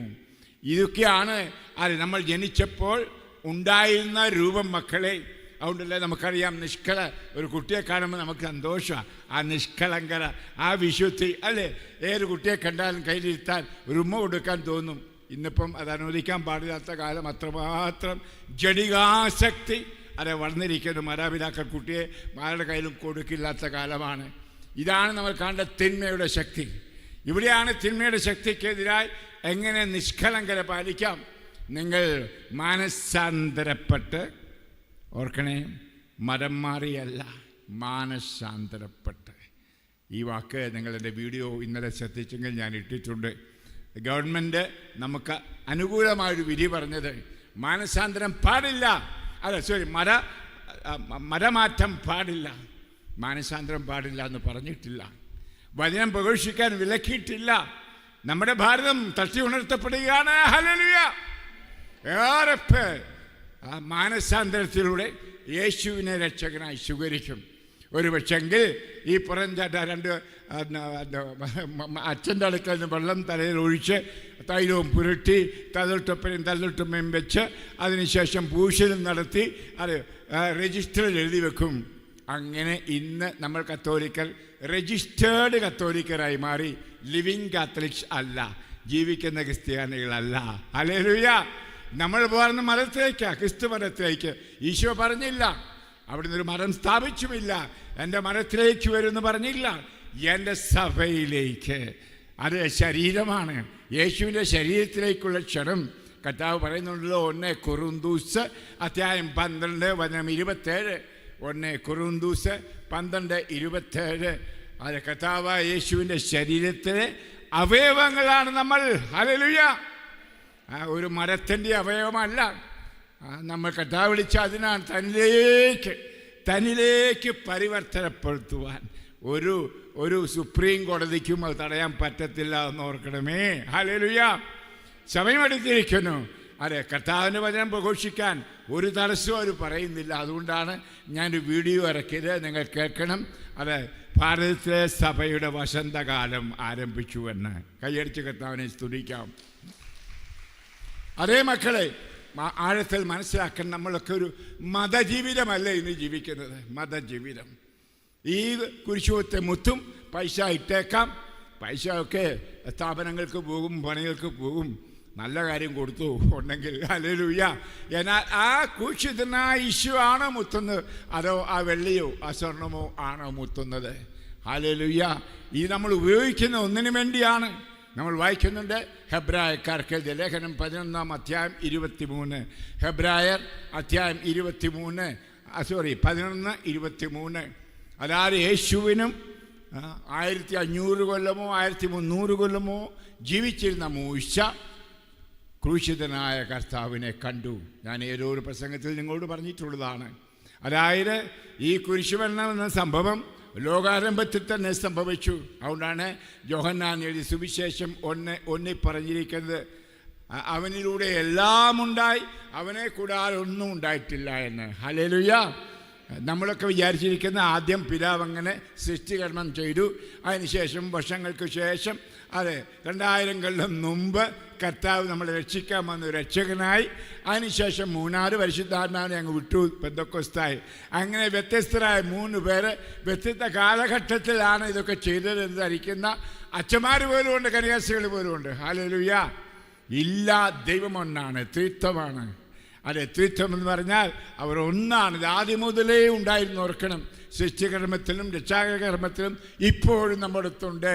അതെ, നിങ്ങൾ എൻ്റെ വചനം പാലിക്കുന്നുവെങ്കിൽ നിങ്ങൾ എന്നിലും ഞാൻ എൻ്റെ പിതാവിലുമാണ് എന്ന് നിങ്ങൾക്കറിയാൻ സാധിക്കും. ഹല്ലേലൂയ. ഇതൊന്നും മറക്കരുത് മക്കളെ. ഇതെല്ലാം കൂടെ സംഗ്രഹിച്ച് ഞാൻ പറയുകയാണ്, നമ്മുടെ രക്ഷയ്ക്ക് വേണ്ടിയുള്ള അധ്വാനം അത് എങ്ങനെ ചെയ്യണം എന്ന്. പ്രിയമുള്ളവരെ, അതെ, അവൻ്റെ മേലുള്ള ശിക്ഷ നമുക്കറിയാം. നമ്മൾ കേട്ടു യെശയ്യാ പ്രവാചകനിലൂടെ പറഞ്ഞത്. അവൻ ശിക്ഷിക്കപ്പെട്ടുവൻ അന്നത്തെ ജനം ഓർത്തു. ഇന്ന് നാം ഓർക്കണം, എന്നെ പ്രതി മരിച്ച ആ മനുഷ്യൻ, എൻ്റെ പാപങ്ങളെ ഏറ്റെടുത്തവൻ. അതൊക്കെ ഒരു പക്ഷേ പള്ളി വെച്ച് പ്രാർത്ഥിക്കും പറയും, പാപങ്ങളെ ഏറ്റെടുത്ത കുഞ്ഞാടെന്നൊക്കെ അധരങ്ങളിലൂടെ എന്തെല്ലാം പറയാൻ പഠിച്ചവരെ കത്തോലിക്കെന്നറിയാമോ? എന്തെല്ലാം ചട്ടങ്ങളും അല്ലെങ്കിൽ കർമ്മങ്ങളും ചെയ്യാൻ പഠിച്ചവരാണെന്നറിയാമോ? ഈ കർമ്മങ്ങളൊന്നും നമ്മളെ സ്വർഗത്തിൽ ആനയിക്കില്ല. യേശു ക്രിസ്തുവിനുള്ള ജീവിതം മാത്രമേ നയിക്കൂ. ഹല്ലേലൂയ. അവിടുത്തോട് അനുരൂപപ്പെടുക, അതാണ് വിളി, അതാണ് വിളി. റോമ 8:29. അത് അനാദി മുതൽ അവിടുത്തോട് സദൃശരായി തീരുവാൻ നാം വിളിക്കപ്പെട്ടിരിക്കുന്നു. ഹല്ലേലൂയ. ഇംഗ്ലീഷിൽ പറഞ്ഞാൽ ടു ബി ലൈക്ക് ജീസസ്, യേശുവിനെ പോലായി തീരുവാൻ. അതാ യേശുവിൻ്റെ മനോഭാവമുള്ള, ആ കരുണയുള്ള, സ്നേഹമുള്ള, നന്മയുള്ള, പുണ്യമുള്ള, വിശുദ്ധിയുള്ളവരായി തീരാൻ ആണ് മാനസാന്തരം എന്ന് പറയുന്നത്. അത് ഹൈന്ദവനും ഇഷ്ടമാണ്, മുസ്ലിമിനും ഇഷ്ടം, എല്ലാവർക്കും. പ്രിയപ്പെട്ടവർ, ഞാൻ വർഷങ്ങൾക്ക് മുമ്പ് 23 വർഷങ്ങൾക്ക് മുമ്പ് എമിറേറ്റ്സ് എന്ന് പറയുന്ന ഇസ്ലാമികളുടെ വിമാനം, അതിൻ്റെ എല്ലാ ഉദ്യോഗസ്ഥന്മാർക്കും കൂടി ഒരു ധ്യാനം, ചെക്ക് റിപ്പബ്ലിക് എന്ന് പറയും, പ്രാഗിൽ, നിങ്ങൾ കേട്ടിട്ടുണ്ട്, പ്രാഗിലെ ഉണ്ണീശോ അവിടെ വെച്ച് ധ്യാനം കൊടുത്തു. 232 പേരോ മറ്റോ ഉണ്ടായിരുന്നു. പകുതി പേര് മുസ്ലിങ്ങൾ, കുറേ ഹിന്ദുക്കൾ, ബാക്കി ക്രിസ്ത്യാനികൾ.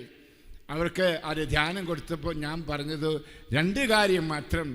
1, മാനസാന്തരപ്പെടുക. അത് 2, ദൈവരാജ്യം സമീപിച്ചിരിക്കുന്നു. ഈ ദൈവരാജ്യം നമുക്ക് നമ്മൾ പലതും ഇങ്ങനെ ഈ സീറോ മലബാർ റീത്തിൽ, ലത്തീൻ റീത്തിലൊക്കെ വിശദീകരിച്ച് പറയുന്നതും കണ്ണടച്ചിരിക്കുകയാണ്. എന്താണത്? യേശുവിനെ സ്വന്തമാക്കുക. ഹല്ലേലൂയ. 1 യോഹന്നാൻ അധ്യായം 5, 11, 12. സ്വർഗരാജ്യം അവിടുത്തെ പുത്രനാണ്. അവിടുത്തെ പുത്രനെ സ്വന്തമാക്കുന്നവൻ സ്വർഗരാജ്യം സ്വന്തമാക്കിയിരിക്കുന്നു. എന്താണ് ദൈവരാജ്യം? റോമ 14 അറിയാം, 27 നിങ്ങൾക്കെല്ലാം, 17 ഈ 14, 17 നിങ്ങൾക്കറിയാം. അത് നീതിയും സമാധാനവും പരിശുദ്ധാത്മാവിലുള്ള സന്തോഷവും. ഹല്ലേലൂയ.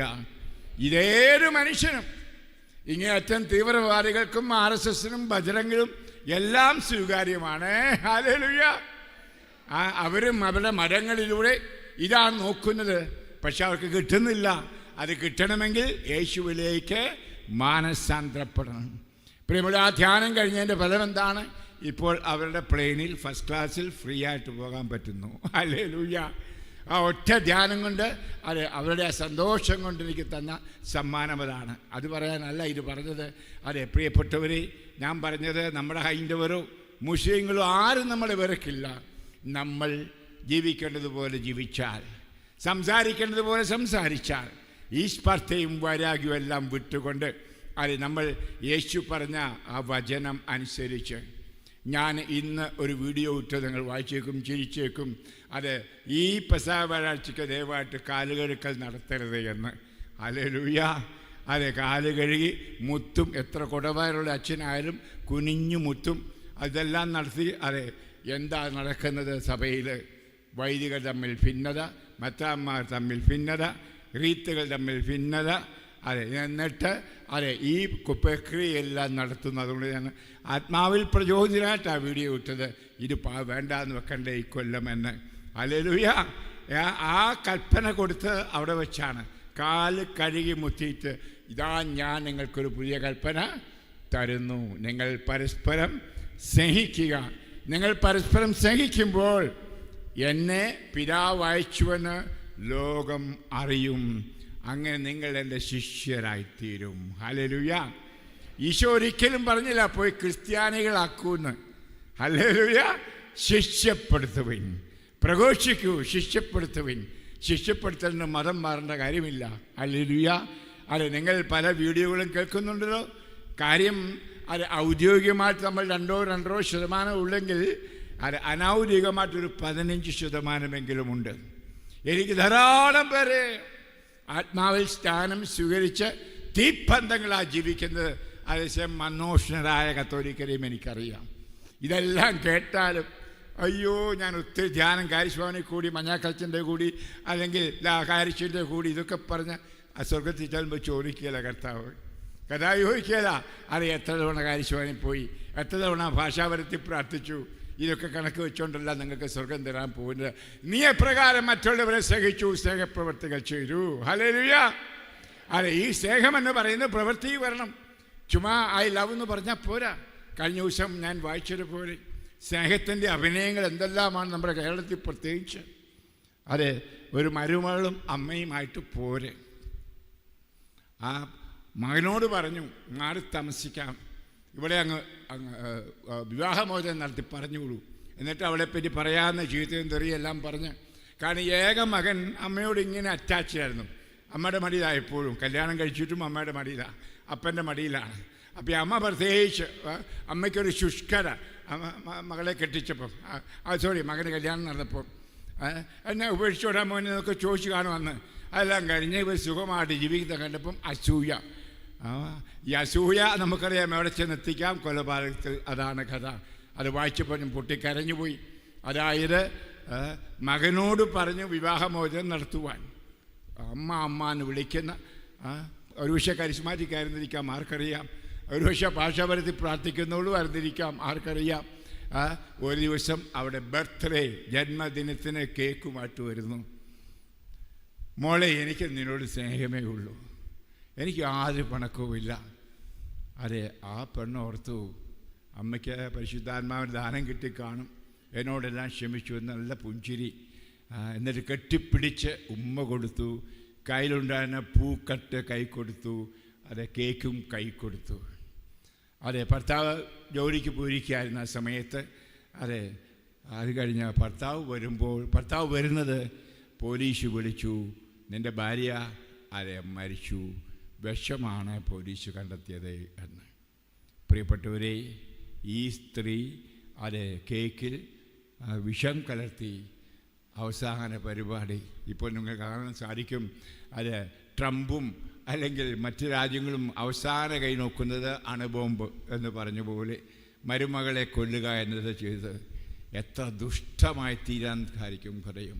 അതിനെല്ലാം ഈ ചുംബനം കൊടുത്ത്, യൂദാസിൻ്റെ ചുംബനം ഇതാണ്. ഉള്ളിൻ്റെ ഉള്ളിൽ യേശുവിനെ അതെ കുരിശിൽ തറയ്ക്കാൻ തീരുമാനിച്ച് മറ്റൊറ്റ ശിഷ്യൻ പോലും ഉമ്മ കൊടുത്തില്ല, ഇവനെ കൊടുത്തുള്ളൂ. ഹല്ലേലൂയ. ഇതുപോലെ ഉമ്മകൾ കൊടുക്കുന്ന, ചക്കരവാക്ക് പറയുന്ന അതെ ആ രീതിയിലുള്ള ജീവിതം ഏറെ ഉണ്ട്. നെഞ്ചത്ത് കൈവച്ച് നമുക്ക് നമ്മോട് തന്നെ ചോദിക്കണം, അത് ഞാനും അങ്ങനെയല്ല. ഇതൊക്കെ കേൾക്കാൻ രസമുണ്ട്. ഇത് കേൾക്കുമ്പോൾ ഒരുപക്ഷെ പറയും, അയ്യോ ആ മഞ്ഞാക്കച്ചൻ്റെ പ്രസംഗം തകർപ്പനായിരുന്നു, നിന്നെ തകർത്തോടി. നിന്നെ തകർത്തില്ല എങ്കിൽ ഇത് വെറുതെ കേൾക്കുകയാണ്. നീയും അത് ചെയ്യുന്നുണ്ട്, അറിയാതെ നിൻ്റെ ഭാര്യയോടോ ഭർത്താവിനോടോ മക്കളോടോ അയൽക്കാരോടോ ഈ മുഖം മൂടി വെച്ച് എന്നിട്ട് ഉള്ളിൻ്റെ ഉള്ളിൽ ഈ വിഷം, അസൂയ, വൈരാഗ്യം, രോഷം, ബഹുമാനപ്പെട്ട അച്ഛൻ പറഞ്ഞതുപോലെ അത് ചത്ത ആന്തരിക മനുഷ്യനുമായിട്ട് പുറമെയുള്ള ബാഹ്യ മനുഷ്യൻ ചിരിച്ചു എന്ന് ഞാൻ പറയില്ല, അത് ചിരിയല്ല, ഇളിക്കാൻ പഠിച്ച നല്ലവരാണ് മലയാളികൾ. ഹല്ലേലൂയ. അതെ, ഏതെല്ലാം അക്രമം കാണിച്ചാൽ മൂടി വെക്കാനും അതെല്ലാം പുറത്ത് കാണിക്കാനും അടക്കാനും എല്ലാം നല്ലപോലെ പഠിച്ചവരാണ്. ആരോട് പറഞ്ഞ പോലെ മാതാവിനെ പോലെ ഹൃദയത്തിൽ സംഗ്രഹിച്ചിട്ട് ചെറുത്താനെ പോലെ പുറമെ അത് അഭിനയിക്കുന്നവരാണെന്ന്. ഹല്ലേലൂയ. അത് ഈ കാണുന്ന ഭർത്താവിനുള്ള പിണക്കം, ഭാര്യയുള്ള പിണക്കം, അപ്പനോട് അമ്മയോട് അതെല്ലാം ഉള്ളിൽ ഒതുക്കി വെച്ചു. അത് മാറാവ് അങ്ങനെയാണ്. പണ്ട് വീട്ടുവേലി വെച്ചാൽ പ്രസംഗിച്ചപ്പോൾ അങ്ങനെ പറഞ്ഞ എല്ലാം ഉള്ളിലടക്കാൻ, അങ്ങനെ ഉള്ളിലടക്കാൻ നല്ല കരിസ്മാറ്റിക്കാണ്. എന്നിട്ട് പുറമെ അതെ ചീറ്റുന്ന തെറിയും അതുപോലെ തന്നെ ഇപ്രകാരമുള്ള തിന്മ പ്രവൃത്തികളും ചെയ്യുന്ന ഏറെ പേര് എനിക്കറിയാം. നിങ്ങൾ ഓർക്കണം 52 വർഷമായി പണി തുടങ്ങിയിട്ട്. ഹല്ലേലൂയ. നിങ്ങൾക്കറിയാം, അത് 105 രാജ്യങ്ങളിൽ പോയി. എല്ലാവരെയും അറിയാൻ പറയും. നമ്മുടെ നാട്ടിലുള്ളവരെ പോലെ വക്രതയും ഒരു ക്രൂരതയും ഓർക്കണം. പാവം ഭാര്യമാരെ ഞാൻ ഓർക്കാണ്. എൻ്റെ കൂടെ ധ്യാനം കൂടി എൻ്റെ സുവിശേഷ സ്കൂളിൽ പഠിച്ച ഒരു പെൺകുട്ടി കഴിഞ്ഞ തിങ്കളാഴ്ച രോഗികളെ കാണാൻ ഇരിക്കുമ്പോൾ വന്ന്, എൻ്റെ അച്ഛാ, ഞാൻ എൻ്റെ ഭർത്തൃഗൃഹത്തിൽ നിന്ന് ഓടിപ്പോയിരുന്നു. എന്താ അതെ, അവിടെ ചെന്നപ്പോൾ ഇടിയാണ്, രാവിലെ ഇടിക്കും വൈറ്റും ഇടിക്കും. അതെ, ഞാൻ മടുത്തു അച്ഛാ, ഞാൻ പോരുന്നു. ഞാൻ തിരിച്ചറിഞ്ഞില്ല, കാരണം വർഷങ്ങളായില്ലേ. അതുകൊണ്ട് ഞാൻ അത് കഴിഞ്ഞ് ആദ്യമായിട്ട് കാണുകയാണ്. അവൾ പേര് പറഞ്ഞപ്പോൾ ഓർത്ത ഏത് ബാച്ച എന്നൊക്കെ പറഞ്ഞതിനോട് എന്ന് ഞാൻ കാരണം ചോദിച്ചപ്പം, മക്കളുണ്ട്, ഒരു മോനുണ്ട്, അവന് വിദേശത്ത് പഠിക്കുകയാണ് അച്ഛാ. ഇയാൾക്ക് എന്താണെന്നറിഞ്ഞുകൊള്ള എത്ര സ്ത്രീകളെ ചരക്കേണ്ട ഭർത്താക്കന്മാരുണ്ട്. എനിക്കിതുപോലുള്ള ഏറെ കേസുകൾ അറിയാം. പ്രിയ ഭർത്താക്കന്മാരെ, നിങ്ങൾ ക്രിസ്ത്യാനിയല്ല. നിൻ്റെ ഭാര്യയുടെ മേൽ അതെ മർദ്ദനം നടത്തി നീ മിടുക്കനായിട്ട് അത് ഒരു നല്ല അലക്കി തേച്ച വസ്ത്രവുമായിട്ട്, ആ ഭാര്യ തന്നെ അലക്കി തേച്ചതും അവനുണ്ടാക്കിയ ആഹാരവും കഴിച്ചിട്ട് കൈവച്ച് ഇടിക്കുക, ധരിക്കുക. നിൻ്റെ അതെ ഭാര്യയാണ്, നിന്റെ ജീവിത പങ്കാളിയാണ്. ഈ നിർദ്ദയമായിട്ടുള്ളവർ ഇവിടെ അതിരമ്പുഴയുണ്ട്, ഏറ്റുമാനൂരിലുണ്ട്. അവനൊക്കെ ഞെളിഞ്ഞ് പറയും ഞാൻ ക്രിസ്ത്യാനിയാണ്. അവനൊക്കെ വലിയ ശവസംസ്കാരവും കിട്ടും. അയ്യോ, വേണമെങ്കിൽ ആർച്ച് ബിഷപ്പ് വന്ന് ശവടക്കും. മാർപ്പാപ്പ വന്നടക്കിയാലും നീ നിത്യ നരകപാതാളത്തിലേക്ക് പോകൂ. Hallelujah, hallelujah. പ്രിയപ്പെട്ടവരെ, നമ്മൾ ഈ ചടങ്ങുകൾ വെച്ചുകൊണ്ട് പോരാ. നമ്മുടെ ഹൃദയത്തിൽ അതെ മനസ്സാക്ഷിക്കനുസരിച്ചൊരു ജീവിതമാണ് ആവശ്യം. ഇത് ഞാൻ പറയാൻ കാരണം അതെ ഇതെല്ലാം ഈ പ്രസംഗങ്ങൾ കേട്ടാലും ഏതെല്ലാം പ്രോഗ്രാം കൺവെൻഷൻ കൂടിയാലും ഏറച്ചന്മാരെയോ അൽമേനികളുടെയോ സാക്ഷ്യം കേട്ടാലും ഈ കഠിനഹൃദയമായിരിക്കുന്ന ഏറെ പേരുണ്ട് എന്ന സത്യം പറയുകയാണ്. മാനസാന്തരപ്പെടുവിൻ. യേശു പറഞ്ഞു, മത്തായി എഴുതിയ സുവിശേഷം അധ്യായം 18:3, മാനസാന്തരപ്പെട്ട് ശിശുക്കളെ പോലായി തീരുന്നില്ല എങ്കിൽ നിങ്ങൾ സ്വർഗരാജ്യത്തിൽ പ്രവേശിക്കുകയില്ല. Hallelujah, hallelujah. ഇത് നിങ്ങൾ മനസ്സിലാക്കണം. നിങ്ങളൊക്കെ ചിലരൊക്കെ കൂടിക്കാണും. എൻ്റെ നോയമ്പ് ധ്യാനം ഷക്കീനായിൽ 3 തോട്ടങ്ങളിലൂടെ ധ്യാനിച്ചവരെ കൊണ്ടുപോയി. ഇല്ലെങ്കിൽ അത് നിങ്ങൾ യൂട്യൂബിൽ കിടപ്പുണ്ട്, എൻ്റെ യൂട്യൂബിലുമുണ്ട്, ഷക്കീനാലയുമുണ്ട്. നിങ്ങൾ ഷോ ഒന്ന് കേൾക്കൂ. ഇതുപോലെ ഒരു പ്രസംഗത്തിലെല്ലാം കൂടെ കാച്ചിക്കുറുക്കി ഗുളിക പ്രമാണം തരാൻ പറ്റത്തില്ല മക്കളെ. ഞാൻ വിശദമായിട്ട് 7 ദിവസം ധ്യാനം കൊടുത്തത് ലോകത്തിലേറെ പേർ കണ്ടു. എൻ്റെ മക്കളെ കാരിശ്വാങ്കാർ കണ്ടു കാണുകയെന്ന് എനിക്കറിയാം. ഇല്ലെങ്കിൽ തുറക്കൂ, ജെയിംസ് മഞ്ഞാക്കൽ യൂട്യൂബുണ്ട്, അല്ലെങ്കിൽ ജയമഞ്ഞാക്കൽ ജയമഞ്ഞാക്കൽ .net കുത്ത് നെറ്റ്. ഇല്ല എങ്കിൽ ഷക്കീനായാലും കിടപ്പും. ഒന്ന് ധ്യാനിക്കൂ മക്കളെ. ഈ ജീവിതത്തിന് ഒരറുതി വരുത്തണം. യേശുക്രിസ്തു ഇന്ന് വരും. ഞാൻ പറയുന്നത് ലോകം അവസാനിക്കാൻ പോകുന്നു. ലോകം എന്ന് പറഞ്ഞാൽ ലൗകികർ വസിക്കുന്നതാണ് ലോകം. ലൗകികായതയ്ക്കൊരവസാനം വരാൻ പോകുന്നു. ഞാൻ പറയുമ്പോൾ ഭൂമി അവസാനിക്കുമെന്നല്ല. പലരും അത് ഓർക്കുന്നത്. ഈ ഭൂമി ഇല്ലാതെ അത് തീരുമാനിക്കേണ്ടത് ദൈവം തമ്പുരാനാണ്. ഹല്ലേലൂയ. എന്നാൽ ഈ ലോകം സ്വയം നശിക്കുന്നു. ഇപ്പോഴത്തെ യുദ്ധം തന്നെ അതല്ലേ? എന്തിനാ യുദ്ധം? നശിപ്പിക്കൽ അല്ലേ? എത്ര കോടികളാണ് നശിപ്പിച്ചുകൊണ്ടിരിക്കുന്നത് എന്നോർക്കൂ. അത് മനുഷ്യനാണ് ചെയ്യുന്നത്, ദൈവമല്ല. പാവം ദൈവം. പിന്നെ കരിസ്മാറ്റിക്കാണ്, പിശാചാണ്. പാവം പിശാച്. അവനെ പഴിവെക്കാതെ പണ്ട് പിശാച് എന്ന് കർത്താവിനോട് പറഞ്ഞു. എൻ്റെ കർത്താവ്, ഈ കരിസ്മാറ്റിക് പ്രസ്ഥാനം തുടങ്ങിയ പിന്നെ സ്വന്തം ഉത്തരവാദിത്തങ്ങൾ ചെയ്ത് വിശുദ്ധരായി ജീവിക്കാതെ എല്ലാത്തിനും എന്നെ പഴി പറയുക. അതിന് കുറേ കൗൺസിലേഴ്സും ഉണ്ട്. ആ കൗൺസിലേഴ്സ് കണ്ണുടച്ച് ഒരു പിശാചിൻ്റെ. അപ്പം വിടുതൽ പ്രാർത്ഥന വേണം, ഡെലിവറൻസ് പ്രേ. ഹല്ലേലൂയ. ഇതൊരു ബിസിനസ് ആക്കിയിരിക്കുക. സ്വന്തം ഉത്തരവാദിത്തം ഏറ്റെടുക്കാതെ എൻ്റെ തിന്മകൾ എൻ്റെ പാപത്തിൻ്റെ ചെയ്തിയാണ്. ഹല്ലേലൂയ. അതിന് ഏതെങ്കിലും ഒരു കൗൺസിലറുടെയൊക്കെ പോയി പുറപുറത്ത് എല്ലാം പറയും. അയാളും പറയും, അയ്യോ നിങ്ങളുടെ കുടുംബത്തിൽ ചാക്കോ എന്നും പറഞ്ഞ ഒരാളില്ലേ? ചാക്കോ എന്നൊരാളില്ലാത്തൊരു വല്ലതും കേരളത്തിലുണ്ടോ? ഹല്ലേലൂയ. തോമസ് എന്നും പറഞ്ഞ ഒരാളില്ല. ഉണ്ട്. അതുകൊണ്ട് എല്ലാ കുടുംബത്തും ഒരാളെങ്കിലും ആൾ തിന്മയിലാണ് ജീവിച്ചത്. എന്നിട്ട് അവരൊക്കെ പറഞ്ഞിട്ട് കുറേ കണ്ടോ കർത്താവ് കാണിച്ചു. എന്നാ കർത്താവ് കാണിച്ചു? എന്നിട്ട് സ്വയം ഉത്തരവാദിത്തം ഏറ്റെടുക്കുക. അതാണ് ഏറ്റവും പ്രധാനപ്പെട്ടത്. ഹല്ലേലൂയ. നമ്മുടെ പൂർവികരാരും കഴിഞ്ഞ തലമുറകളിൽ കൗൺസിലിങ്ങിന് പോയിട്ടില്ല. ഉണ്ടോ? ഒരു കുമ്പസാരക്കൂട് മാത്രമേ ഉണ്ടായിരുന്നുള്ളൂ. അവിടെ പാപങ്ങൾ ഏറ്റു പറയുമായിരുന്നു. എൻ്റെ അമ്മച്ചി വിധവയായിരുന്നു. ഓർക്കണം, 28-ാം വയസ്സിൽ വിധവയായി. വേറെ 6 മക്കൾ. അമ്മച്ചി പറയുമായിരുന്നു, എൻ്റെ എല്ലാ വേദനകളും ഞാൻ പറയുന്നത് വികാരിച്ചുകൊണ്ടൊക്കെ കുംസാരിക്കാൻ പോകുമ്പോൾ അച്ഛന് വിലപ്പെട്ട ഉപദേശം. പിന്നെ പകൽ സമയത്ത് ക്രൂശിതനായ കർത്താവ്. എപ്പോഴും ഈശോയുടെ എൻ്റെ വേദനകൾ, സങ്കടങ്ങൾ, പ്രശ്നങ്ങൾ, പ്രതിസന്ധികൾ, ഇല്ലായ്മകൾ, ദാരിദ്ര്യം ഞാൻ ഏറ്റുപറയുമായിരുന്നു.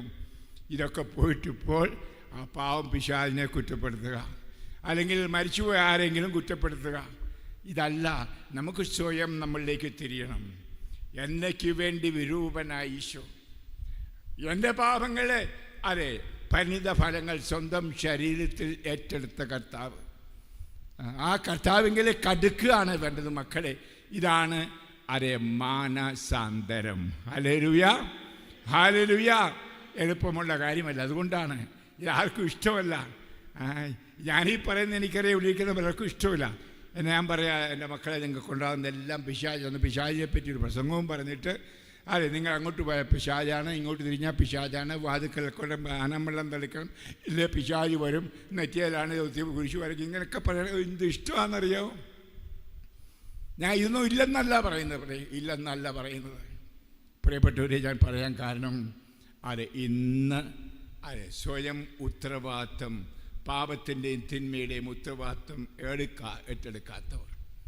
അതുകൊണ്ട് നമുക്ക് ഈ അവസരത്തിൽ ഈ മാനസാന്തരം ആണ് നമുക്ക് ആവശ്യം. നമ്മളിലേക്കുള്ള ഒരു തിരിഞ്ഞു നോട്ടം. നമ്മൾ മാതാപിതാക്കളെ അങ്ങ് വിട്ടേക്കൂ, അവർ പോയി.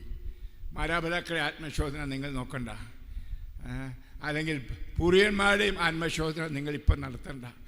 നിങ്ങളുടെ ആത്മശോധന ആദ്യം. ഹല്ലേലൂയ. അത് കഴിഞ്ഞുള്ളൂ ബാക്കി. എൻ്റെ ഈ ചെയ്തി കൊണ്ടല്ലേ തിന്മയായിട്ട് ഞാനിങ്ങനെ നനച്ചത് കൊണ്ടല്ലേ, തിന്മയായി ഞാൻ പ്രവർത്തിച്ചത് കൊണ്ടല്ലേ. ഞാൻ ഓർത്ത് പോവുകയാണ്, ഞാൻ കൗൺസിലിംഗ് ഇല്ലെന്നുള്ളത് നമുക്കറിയാം. ആരെങ്കിലും വന്നാൽ തലയൊക്കെ തൊട്ട് പ്രാർത്ഥിക്കുക മാത്രമേ ഉള്ളൂ. ഹല്ലേലൂയ. കാരണം ഈ പ്രായത്തിൽ അത് കേട്ടുകൊണ്ടിരിക്കാനുള്ള ക്ഷമയെ എനിക്കില്ല. ഹല്ലേലൂയ. അതുകൊണ്ട് ഞാൻ ആര് വന്നാലും കേട്ട് കൈവച്ച് പ്രാർത്ഥിക്കുകയുള്ളൂ. എല്ലാവർക്കും അറിയാം. എവിടെയായാലും പ്രിയപ്പെട്ടവരെ, അത് ഞാൻ പറയാൻ കാരണം അത്രമാത്രം നമ്മൾ നന്മയിൽ നകന്ന്, യേശുവിൽ നകന്ന് നമ്മളെ തന്നെ വിരൂപമാക്കിയിട്ടും നമുക്ക് വേണ്ടി വിരൂപനായ കർത്താവിന് മുമ്പിൽ അത് മാനസാന്തരപ്പെട്ട് ആ രൂപം ഒന്ന് ശരിയാക്കാൻ നോക്കുന്നില്ല. നമ്മളുടെ രൂപം അത് നാം യേശുവിനെ പോലെ ആയിരിക്കുന്ന ആ രൂപം അതായെങ്കിലേ യഥാർത്ഥത്തിൽ നമ്മുടെ ജീവിതത്തിന് ആ ലക്ഷ്യം കണ്ടെത്തുന്നുള്ളൂ എന്ന കാര്യം ഓർക്കണേ മക്കളെ. ഈ കേൾക്കുന്ന വചനങ്ങളെല്ലാം ഈ കാര്യച്ഛനും അല്ലെങ്കിൽ ലാലു അച്ഛനും ബിജിലച്ഛനും ഒക്കെ പറയുന്ന എല്ലാ അച്ഛന്മാരും പറയുന്ന പ്രസംഗം ഇതാണ്. അതിൽ കുറേ ഭാഗം ഇഷ്ടമാണ്. രോഗശാന്തി എന്ന് പറയുമ്പോൾ ചാടി എഴുന്നേൽക്കും. അല്ലെങ്കിൽ അത് ക്ഷമിക്കാൻ പറഞ്ഞാൽ അതെ, അയ്യോ എൻ്റെ അപ്പനാ ക്ഷമിക്കാതിരിക്കുന്ന, അപ്പന് വേണ്ടി അങ്ങോട്ട് ഞങ്ങൾ പ്രാർത്ഥിക്കുന്നു, എൻ്റെ ഭർത്താവിന് വേണ്ടി അങ്ങോട്ട് ഞങ്ങൾ പ്രാർത്ഥിക്കുന്നു. എടീ, നിനക്ക് വേണ്ടി ഒന്ന് പ്രാർത്ഥിച്ചേ, നിൻ്റെ ഹൃദയം തുറന്ന് എൻ്റെ കർത്താവ് എന്നോട് കരുണയായിരിക്കണമേ. എൻ്റെ ഉള്ളിൽ വെറുപ്പ്, അസൂയ എത്ര പേർക്കതുണ്ടെന്ന് ഞാൻ വിധിക്കുന്നില്ല ആരെയും. നിങ്ങൾ കർത്താവിൻ്റെ മുമ്പിൽ വിധിക്കൂ. ഹല്ലേലൂയ. ഇതാണ് ഈ പീഡാനുഭവ ആഴ്ചയിൽ ചെയ്യേണ്ടത്. അതാണ് എനിക്ക് പറയാൻ. അതെ, നമ്മൾ പീഡാനുഭവ ആഴ്ചയിലേക്ക് കാലുകുത്തുകയാണല്ലോ അത് ചെയ്യുന്നത്. ഇതിനാണ് നമ്മൾ പരിശുദ്ധാത്മാവിനെ സ്വീകരിച്ചിരിക്കുന്നത്. എന്തിന്? അവിടുത്തെ രൂപത്തിലേക്ക്, ഛായയിലേക്ക് അത് തിരിയുവാനായിട്ട്. അത് നമുക്ക് അത് 2 കൊറിന്തോസ് അധ്യായം 3 വചനം 16 മുതൽ വചനം ഞാൻ വായിക്കുന്നു. പലപ്പോഴും നിങ്ങൾ കേട്ടിട്ടുള്ളതാണെങ്കിലും 3:16 2 കൊറിന്തോസ്. ആരെങ്കിലും കർത്താവിലേക്ക് തിരിയുമ്പോൾ മൂടുപടം നീക്കപ്പെടുന്നു. ഹല്ലേലൂയ. എന്തേരം മൂടുപടങ്ങൾ നമ്മൾ ധരിച്ചിട്ടുണ്ട്. ഈ ഭംഗിയുള്ള സാരിക്കടിയിൽ അല്ലെങ്കിൽ ഭംഗിയുള്ള ഷർട്ടിനടിയിൽ ഒരു ആന്തരിക മനുഷ്യൻ. പ്രിയപ്പെട്ടവരെ, പൗലോസ് പറയുന്നു, നിനക്കൊരു ശരീരം, അതായത് ഭൗമിക ശരീരം ഉണ്ടെങ്കിൽ ഒരു ആത്മീയ ശരീരവും ഉണ്ട്. അതെത്ര പേർക്ക് ബോധ്യമുണ്ട്? അത് 1 കൊറിന്തോസ് 15 അധ്യായം 50 വചനത്തിൽ പറയുന്നു. അത് പറയുമ്പോൾ തന്നെ ഒരു ആത്മാവേ ഉള്ളൂ. അല്ല, നീ വീണ്ടും ജനിച്ചു, അത് യേശുവിനെ ധരിച്ചു.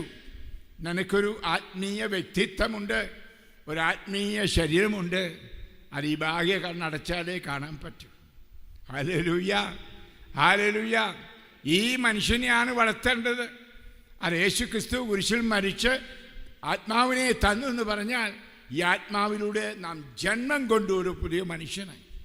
എപ്രകാരം ദൈവികത്വം മറച്ചു വെച്ചുകൊണ്ട്, വേണ്ട എന്ന് വെച്ചുകൊണ്ട് ഒരു മനുഷ്യ വ്യക്തിയായ യേശു മറിയത്തിൻ്റെ ഉദരത്തിൽ ജനിച്ചു, അതുപോലെ നാം സ്നാനം സ്വീകരിച്ചപ്പോൾ നമുക്കറിയാം, നിക്കോദെമോസിനോട് കർത്താവ് പറഞ്ഞത്, വീണ്ടും ജനിക്കുന്നില്ല എങ്കിൽ സ്വർഗ്ഗരാജ്യത്തിൽ പ്രവേശിക്കുകയില്ല. നമുക്കൊരു അരൂപി ആത്മാവ് റൂഹ എന്ന് പറഞ്ഞാൽ അത് ഇങ്ങനെ അന്തരീക്ഷത്തിൽ മാത്രമേ ഉള്ളൂ. ഈ റൂഹ മാതാവിൻ്റെ ഉദരത്തിൽ വന്നതുപോലെ എൻ്റെ ഉള്ളിലേക്ക് വന്ന് അത് രൂപം ധരിച്ചു, യേശുവിൻ്റെ രൂപം. ഹല്ലേലൂയ. അതുകൊണ്ടാണ് യേശു നിന്നിൽ നിഗൂഢമായി സ്ഥിതി ചെയ്യുന്നുവെന്ന് കൊളോസ്യർ അധ്യായം 3 വചനം 3 പറഞ്ഞിരിക്കുന്നത്. ഹല്ലേലൂയ. ഈ കർത്താവിനെയാണ് നമ്മൾ നമ്മുടെ ഈ ചക്കിൽ തട്ടി ഈ സഹനങ്ങൾ സഹിച്ചത്. അതായത് ഈ മൂടുപടം അങ്ങോട്ട് മാറ്റിയിട്ട്, അതാണ് നമുക്ക് ആ വാക്കിൻ്റെ അർത്ഥം. അത് മാനസാന്തരപ്പെടുക. മാനസാന്തരപ്പെട്ട് തിരിയുമ്പോൾ മൂടുപടങ്ങൾ നീക്കപ്പെടും. ഹല്ലേലൂയ. പരിശോധിക്കണം. നമ്മുടെ ചിന്തയിൽ, വാക്കിൽ, പ്രവൃത്തിയിൽ ഒക്കെ എന്തേറെ മൂടുപടം ധരിച്ചാണ് നമ്മൾ പെരുമാറുന്നത്. അത് മാറ്റണം. എങ്കിൽ മാത്രമേ അടുത്ത കാര്യം സംഭവിക്കൂ. കർത്താവാത്മാവാണ്. കർത്താവിൻ്റെ ആത്മാവുള്ളിടത്ത് സ്വാതന്ത്ര്യമുണ്ട്. കർത്താവിൻ്റെ മഹത്വം കണ്ണാടിയിൽ എന്ന പോലെ മൂടുപടമണിഞ്ഞ മുഖത്ത് പ്രതിഫലിപ്പിക്കുന്ന നാം എല്ലാവരും അവിടുത്തെ സാദൃശ്യത്തിലേക്ക്, മഹത്വത്തിൽ നിന്ന് മഹത്വത്തിലേക്ക് രൂപാന്തരപ്പെട്ടുകൊണ്ടിരിക്കുകയാണ്. കൈയടിച്ച് കർത്താവിനെ സ്തുതിക്കാം. ഇതാണ് ക്രിസ്തീയ ജീവിതം. ഒരിക്കൽ കൂടി ഞാൻ വായിച്ചോട്ടെ. മൂടുപടം അണിയാത്ത മുഖത്ത് പ്രതിഫലിപ്പിക്കുന്ന നാം എല്ലാവരും അവിടുത്തെ സാദൃശ്യത്തിലേക്ക് മഹത്വത്തിലേക്ക് രൂപാന്തരപ്പെട്ടുകൊണ്ടിരിക്കുന്നു. ഇത് ആത്മാവിൻ്റെ പ്രവർത്തനം. ഇതാണ് ഈ പരിശുദ്ധാത്മാവിനെ കിട്ടിയെന്ന് പറയുമ്പോൾ സംഭവിക്കുന്നത്. അവിടെയാണ് നോക്കേണ്ടത്. ധ്യാനങ്ങൾ കൂടി അച്ഛന്മാരൊക്കെ തലേ കൈവച്ചു പ്രാർത്ഥിച്ചു, ഭൂഷിച്ചു പ്രാർത്ഥിച്ചു. അല്ലെങ്കിൽ കരിശുമാനി വരികയാണെങ്കിൽ പറയും അത് വീണ്ടും അഭിഷേകം കിട്ടിയെന്ന്. അഭിഷേകം കൂടെയുണ്ട്. ഇതൊന്നും ഞാൻ നിഷേധിച്ച് പറയുകയല്ല. ഇതിൻ്റെയൊക്കെ ബലം എന്താണ്? ഈ രൂപാന്തരീകരണം. അതെ, സ്വന്തം കണ്ണാടിയിൽ നോക്കണം. ഈശോയുടെ മുഖം എനിക്ക് കാണാൻ പറ്റുന്നുണ്ടോ? നമ്മൾ കാണുന്ന മുഖം രാവിലെ എന്താണ്? നമ്മുടെ ഈ ശരീരത്തിൻ്റെ മുഖമാണ്. ആത്മാവിൻ്റെ മുഖം കാണുന്നില്ല. അതെ, ഇപ്പോൾ നമ്മൾ അതിനു വേണ്ടിയാണ് പ്രാർത്ഥിക്കേണ്ടത്. ബഹുമാനപ്പെട്ട അച്ഛൻ പറഞ്ഞ പോലെ ഈ അടുത്ത ദിവസങ്ങളിൽ 15 മിനിറ്റ് പോരാ. ഹല്ലേലൂയ. പാവം, നിങ്ങളുടെ സ്നേഹം കൊണ്ട് അനുകമ്പ കാണിച്ചാൽ പറഞ്ഞ 15 മിനിറ്റ് പ്രാർത്ഥിക്കാൻ. 1 മണിക്കൂർ. അതാണ് ഈശോ ശിഷ്യന്മാരോട് പോലും പറഞ്ഞത്. 1 മണിക്കൂർ ഉണർന്നിരുന്ന് പ്രാർത്ഥിക്കാൻ പറ്റുകയുള്ളൂ. ഞാൻ പറ്റുവലി അച്ഛനെ തിരുത്തുക. പുള്ളി എൻ്റെ ആധ്യാത്മിക മോഹനാണ്. ഹല്ലേലൂയ. അപ്പം നിങ്ങളെ പ്രീതിപ്പെടുത്താൻ 15 മിനിറ്റ് ആക്കി കളഞ്ഞു. പോരാ, നിങ്ങൾക്ക് സമയമുണ്ട്. എന്തെല്ലാം കാര്യത്തിൽ എത്ര സമയമാണ് നിങ്ങൾ മൊബൈലിൽ ചിലവാക്കുന്നത്? ഈ ആഴ്ച ഈ മൊബൈലൊന്നും മാറ്റി വെക്കാവോ? എൻ്റെ അച്ഛൻ അത് പറയരുത്. മാറ്റും. ഇറാൻ തീരുമാനിച്ചിരിക്കുകയാണ് ഇൻ്റർനെറ്റ് തകർക്കാൻ. അപ്പോൾ താനെ ഇതെല്ലാം പെട്ടിക്കകത്ത് കയറും. ഹല്ലേലൂയ. പലതും പെട്ടിക്കകത്ത് കയറും. ജീവിതം സ്തംഭിക്കും. ലോക്ക്ഡൗൺ വരും. ലോക്ക്ഡൗൺ ഇതൊക്കെ ഓർത്തുകൊണ്ട് സംഭവിക്കാൻ മേലാത്തതല്ല. കാരണം ഇതെല്ലാം മനുഷ്യൻ മുകളിൽ വിട്ടിട്ടാണ്, ഈ സാറ്റലൈറ്റ് എല്ലാം വിട്ടിട്ടാണ് ഇതെല്ലാം നമ്മുടെ കൈ പോക്കറ്റിൽ കിടന്നുകൊണ്ട് ഈ തിന്മ ചെയ്യുന്നത്. അതെ, അതിനകത്ത് അശ്ലീലം കണ്ടുകൊണ്ട് വ്യഭിചാരം ചെയ്യുന്നതും അല്ലെങ്കിൽ മനസ്സുകൊണ്ടുള്ള വ്യഭിചാരം. അതെ, അതുപോലെ തന്നെ സ്വയംഭോഗം ചെയ്യുന്നു. എന്തെല്ലാം ഞാൻ പറയുന്നില്ല, അതൊക്കെ നിങ്ങൾ കേൾക്കുന്നതാണ്. ഈ പോക്കറ്റിൽ കിടന്ന ഈ ചെറിയ സാധനം അതിനെ നിയന്ത്രിക്കുന്നത് മുകളിലാണ് കേട്ടോ. അതുകൊണ്ട് മുകളിലിരിക്കുന്നവൻ അവനെ എല്ലാം താത്തിയിടും. ഹല്ലേലൂയ. നിങ്ങൾക്കറിയത്തെങ്കിൽ എല്ലാ രാജ്യത്തും ചില ആളുകൾ പ്രാർത്ഥിക്കുന്നുണ്ട് ഇൻ്റർനെറ്റുകൾ തകർന്നു പോകാൻ. കാരണം ഇന്ന് പിശാചിൻ്റെ വലയായി തീർന്നിരിക്കുന്നു ഇൻ്റർനെറ്റ്. ഹല്ലേലൂയ. അതെ, ഏറെ ഇങ്ങേറ്റം കന്യാസികൾ അച്ഛന്മാർ പോലും പ്രാർത്ഥിക്കാതിരിക്കുന്നു. അല്ലെങ്കിൽ സമയം കത്താനെടുക്കൽ സാഷ്ടാംഗം വീണ് ചെലവഴിക്കാതിരിക്കുന്നു. എല്ലാം വന്ന് ഭവിച്ചത് വഴിയാണ്. രാത്രി കിടക്കണം, പതിനായി കിടക്കണം, തലണക്കീഴെ വെച്ചിരിക്കുക സമാനം. എന്നിട്ട് അയ്യോ എനിക്ക് ക്യാൻസറാ. എടീ, നിനക്ക് ക്യാൻസർ വന്നതിന് കാര്യം റേഡിയേഷൻ. അതായത് ഇതിൻ്റെ അതിപ്രസരണം വന്നതാണ്. ഹല്ലേലൂയ.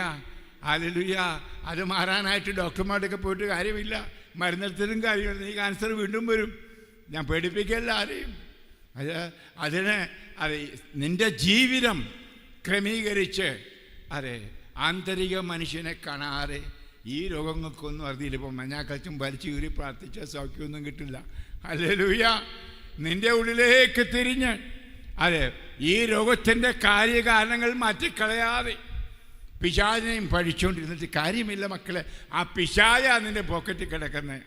ഹല്ലേലൂയ. ഹല്ലേലൂയ. അത് പറഞ്ഞാൽ ഇഷ്ടപ്പെടില്ല. അതുകൊണ്ട് കൗൺസിലേഴ്സ് അത് പറയില്ല. ഹല്ലേലൂയ.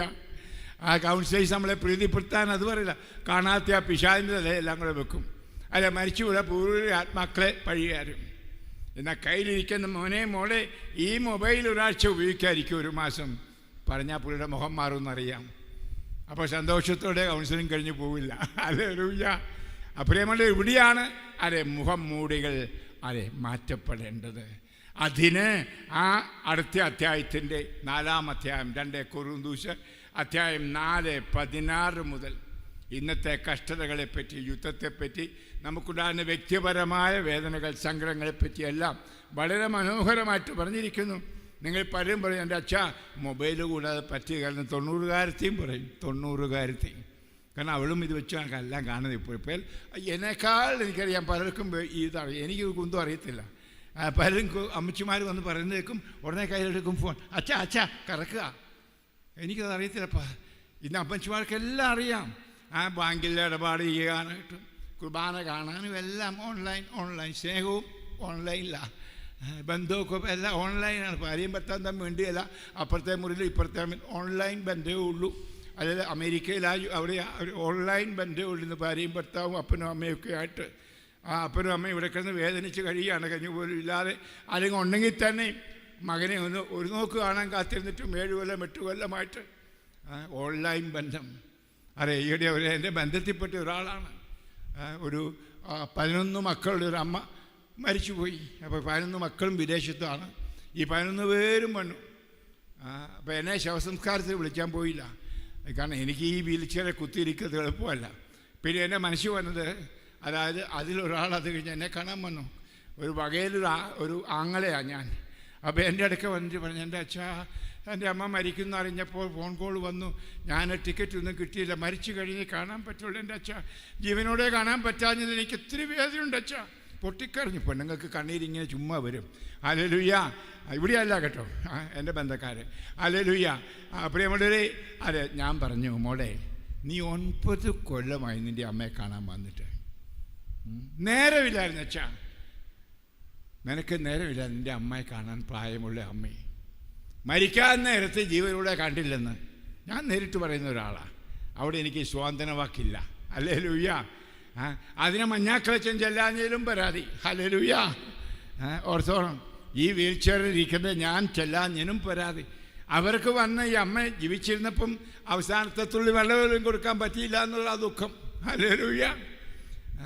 അന്നും പറഞ്ഞതെന്നറിയാമോ, എൻ്റെ അച്ഛാ, ഞാൻ എല്ലാ ദിവസവും ഫോൺ വിളിച്ച വീഡിയോയിൽ കൂടെ എന്നെ കാണിക്കുമായിരുന്നു. അതാ പറഞ്ഞ ഓൺലൈൻ ബന്ധം. ഹല്ലേലൂയ. അമ്മച്ചി ഉമ്മ എവിടെ? അമേരിക്കയിൽ ഇരുന്നുകൊണ്ടുള്ള ഉമ്മ, ജർമ്മനിയിൽ ഇരുന്നുള്ള ഉമ്മ. ആർക്ക് വേണം ഈ പണ്ടാരം? ഹല്ലേലൂയ. ചിന്തിക്കണം മക്കളെ, ചിന്തിക്കണം. ഇപ്പോൾ കുർബാന അങ്ങനെ ആക്കിയിരിക്കുകയാണ്, ഓൺലൈൻ. എത്ര പേരാ കുംസാരത്തിന് ഞാൻ വിളിച്ച് ഈ ദിവസങ്ങൾ വെച്ചാൽ ഫോണിലൂടെ കുംസാരിപ്പിക്കുമോ? ഹല്ലേലൂയ. മലയാളികളാണ് വിളിച്ചത്, വിദേശത്തുള്ളവർ. ഹല്ലേലൂയ. അപ്പോൾ അതാ എല്ലാം ഓൺലൈനായി. അതുകൊണ്ട് ഈ ഓൺലൈൻ എൻ്റെ ദൈവമേ എടുത്ത് കളയണേ ഞങ്ങളോട് ഞങ്ങൾ പ്രാർത്ഥിക്കുന്നു. അതാ മഞ്ഞാക്കളച്ചിൻ്റെയും പ്രാർത്ഥന. എങ്കിൽ ഏറെ പേരില്ലെങ്കിലും കുറച്ച് പേരെങ്കിലും അതെ ഈ നരകത്തിൽ നിന്ന് രക്ഷപ്പെടും. ഞാൻ പറയും നരകമെന്ന്. അത് കണിശമായിട്ട് ഇന്നത്തെ ജീവിതം നരക. ചില മാതാപിതാക്കൾ നരകത്തിലാണെന്ന് പറഞ്ഞാൽ ഈ ഭൂമിയിലെ വേദനകളെല്ലാം. ആരുമില്ല, ഇന്ന് വേലക്കാരെ കിട്ടാനും പറ്റുന്നില്ല. പിന്നെ എവിടെയെങ്കിലും അതെ കാശ് കൊടുത്താൽ ഒരു നേഴ്സെന്നും പറഞ്ഞ ഒരാളെ കിട്ടും. വേണം വേണ്ട നിങ്ങളുടെ നേഴ്സിനോട്ടം ഇയാളെ കൊല്ലുകയില്ല, കാരണം കൊല്ലാൻ കാശ് കിട്ടുമല്ലോ. അതുകൊണ്ട് കൊല്ലാക്കൊല ചെയ്ത് അതെ ഈ പൈസ പറ്റുമെങ്കിൽ കുറേ കാണിച്ചെടുക്കും, ഉണ്ടാക്കുന്ന ആഹാരം അവളും കഴിക്കും, ഈ കാരണവർക്ക് അല്പമൊക്കെ കൊടുക്കും. എന്നിട്ട് ഹോം നേഴ്സ് എന്നും പറഞ്ഞ് ഹല്ലേലൂയ. അതും വലിയൊരു ബിസിനസ്സായിട്ട് മാറി. എത്ര ബിസിനസ്സാണ് തുടങ്ങി ഓൺലൈൻ വന്നേ പിന്നെ. ഹല്ലേലൂയ. ഒരു പ്രിയപ്പെട്ടവരെ, ഞാൻ ഇത് കളിയാക്കി പറയല്ല, സത്യങ്ങൾ ഞാൻ പറയുന്നു.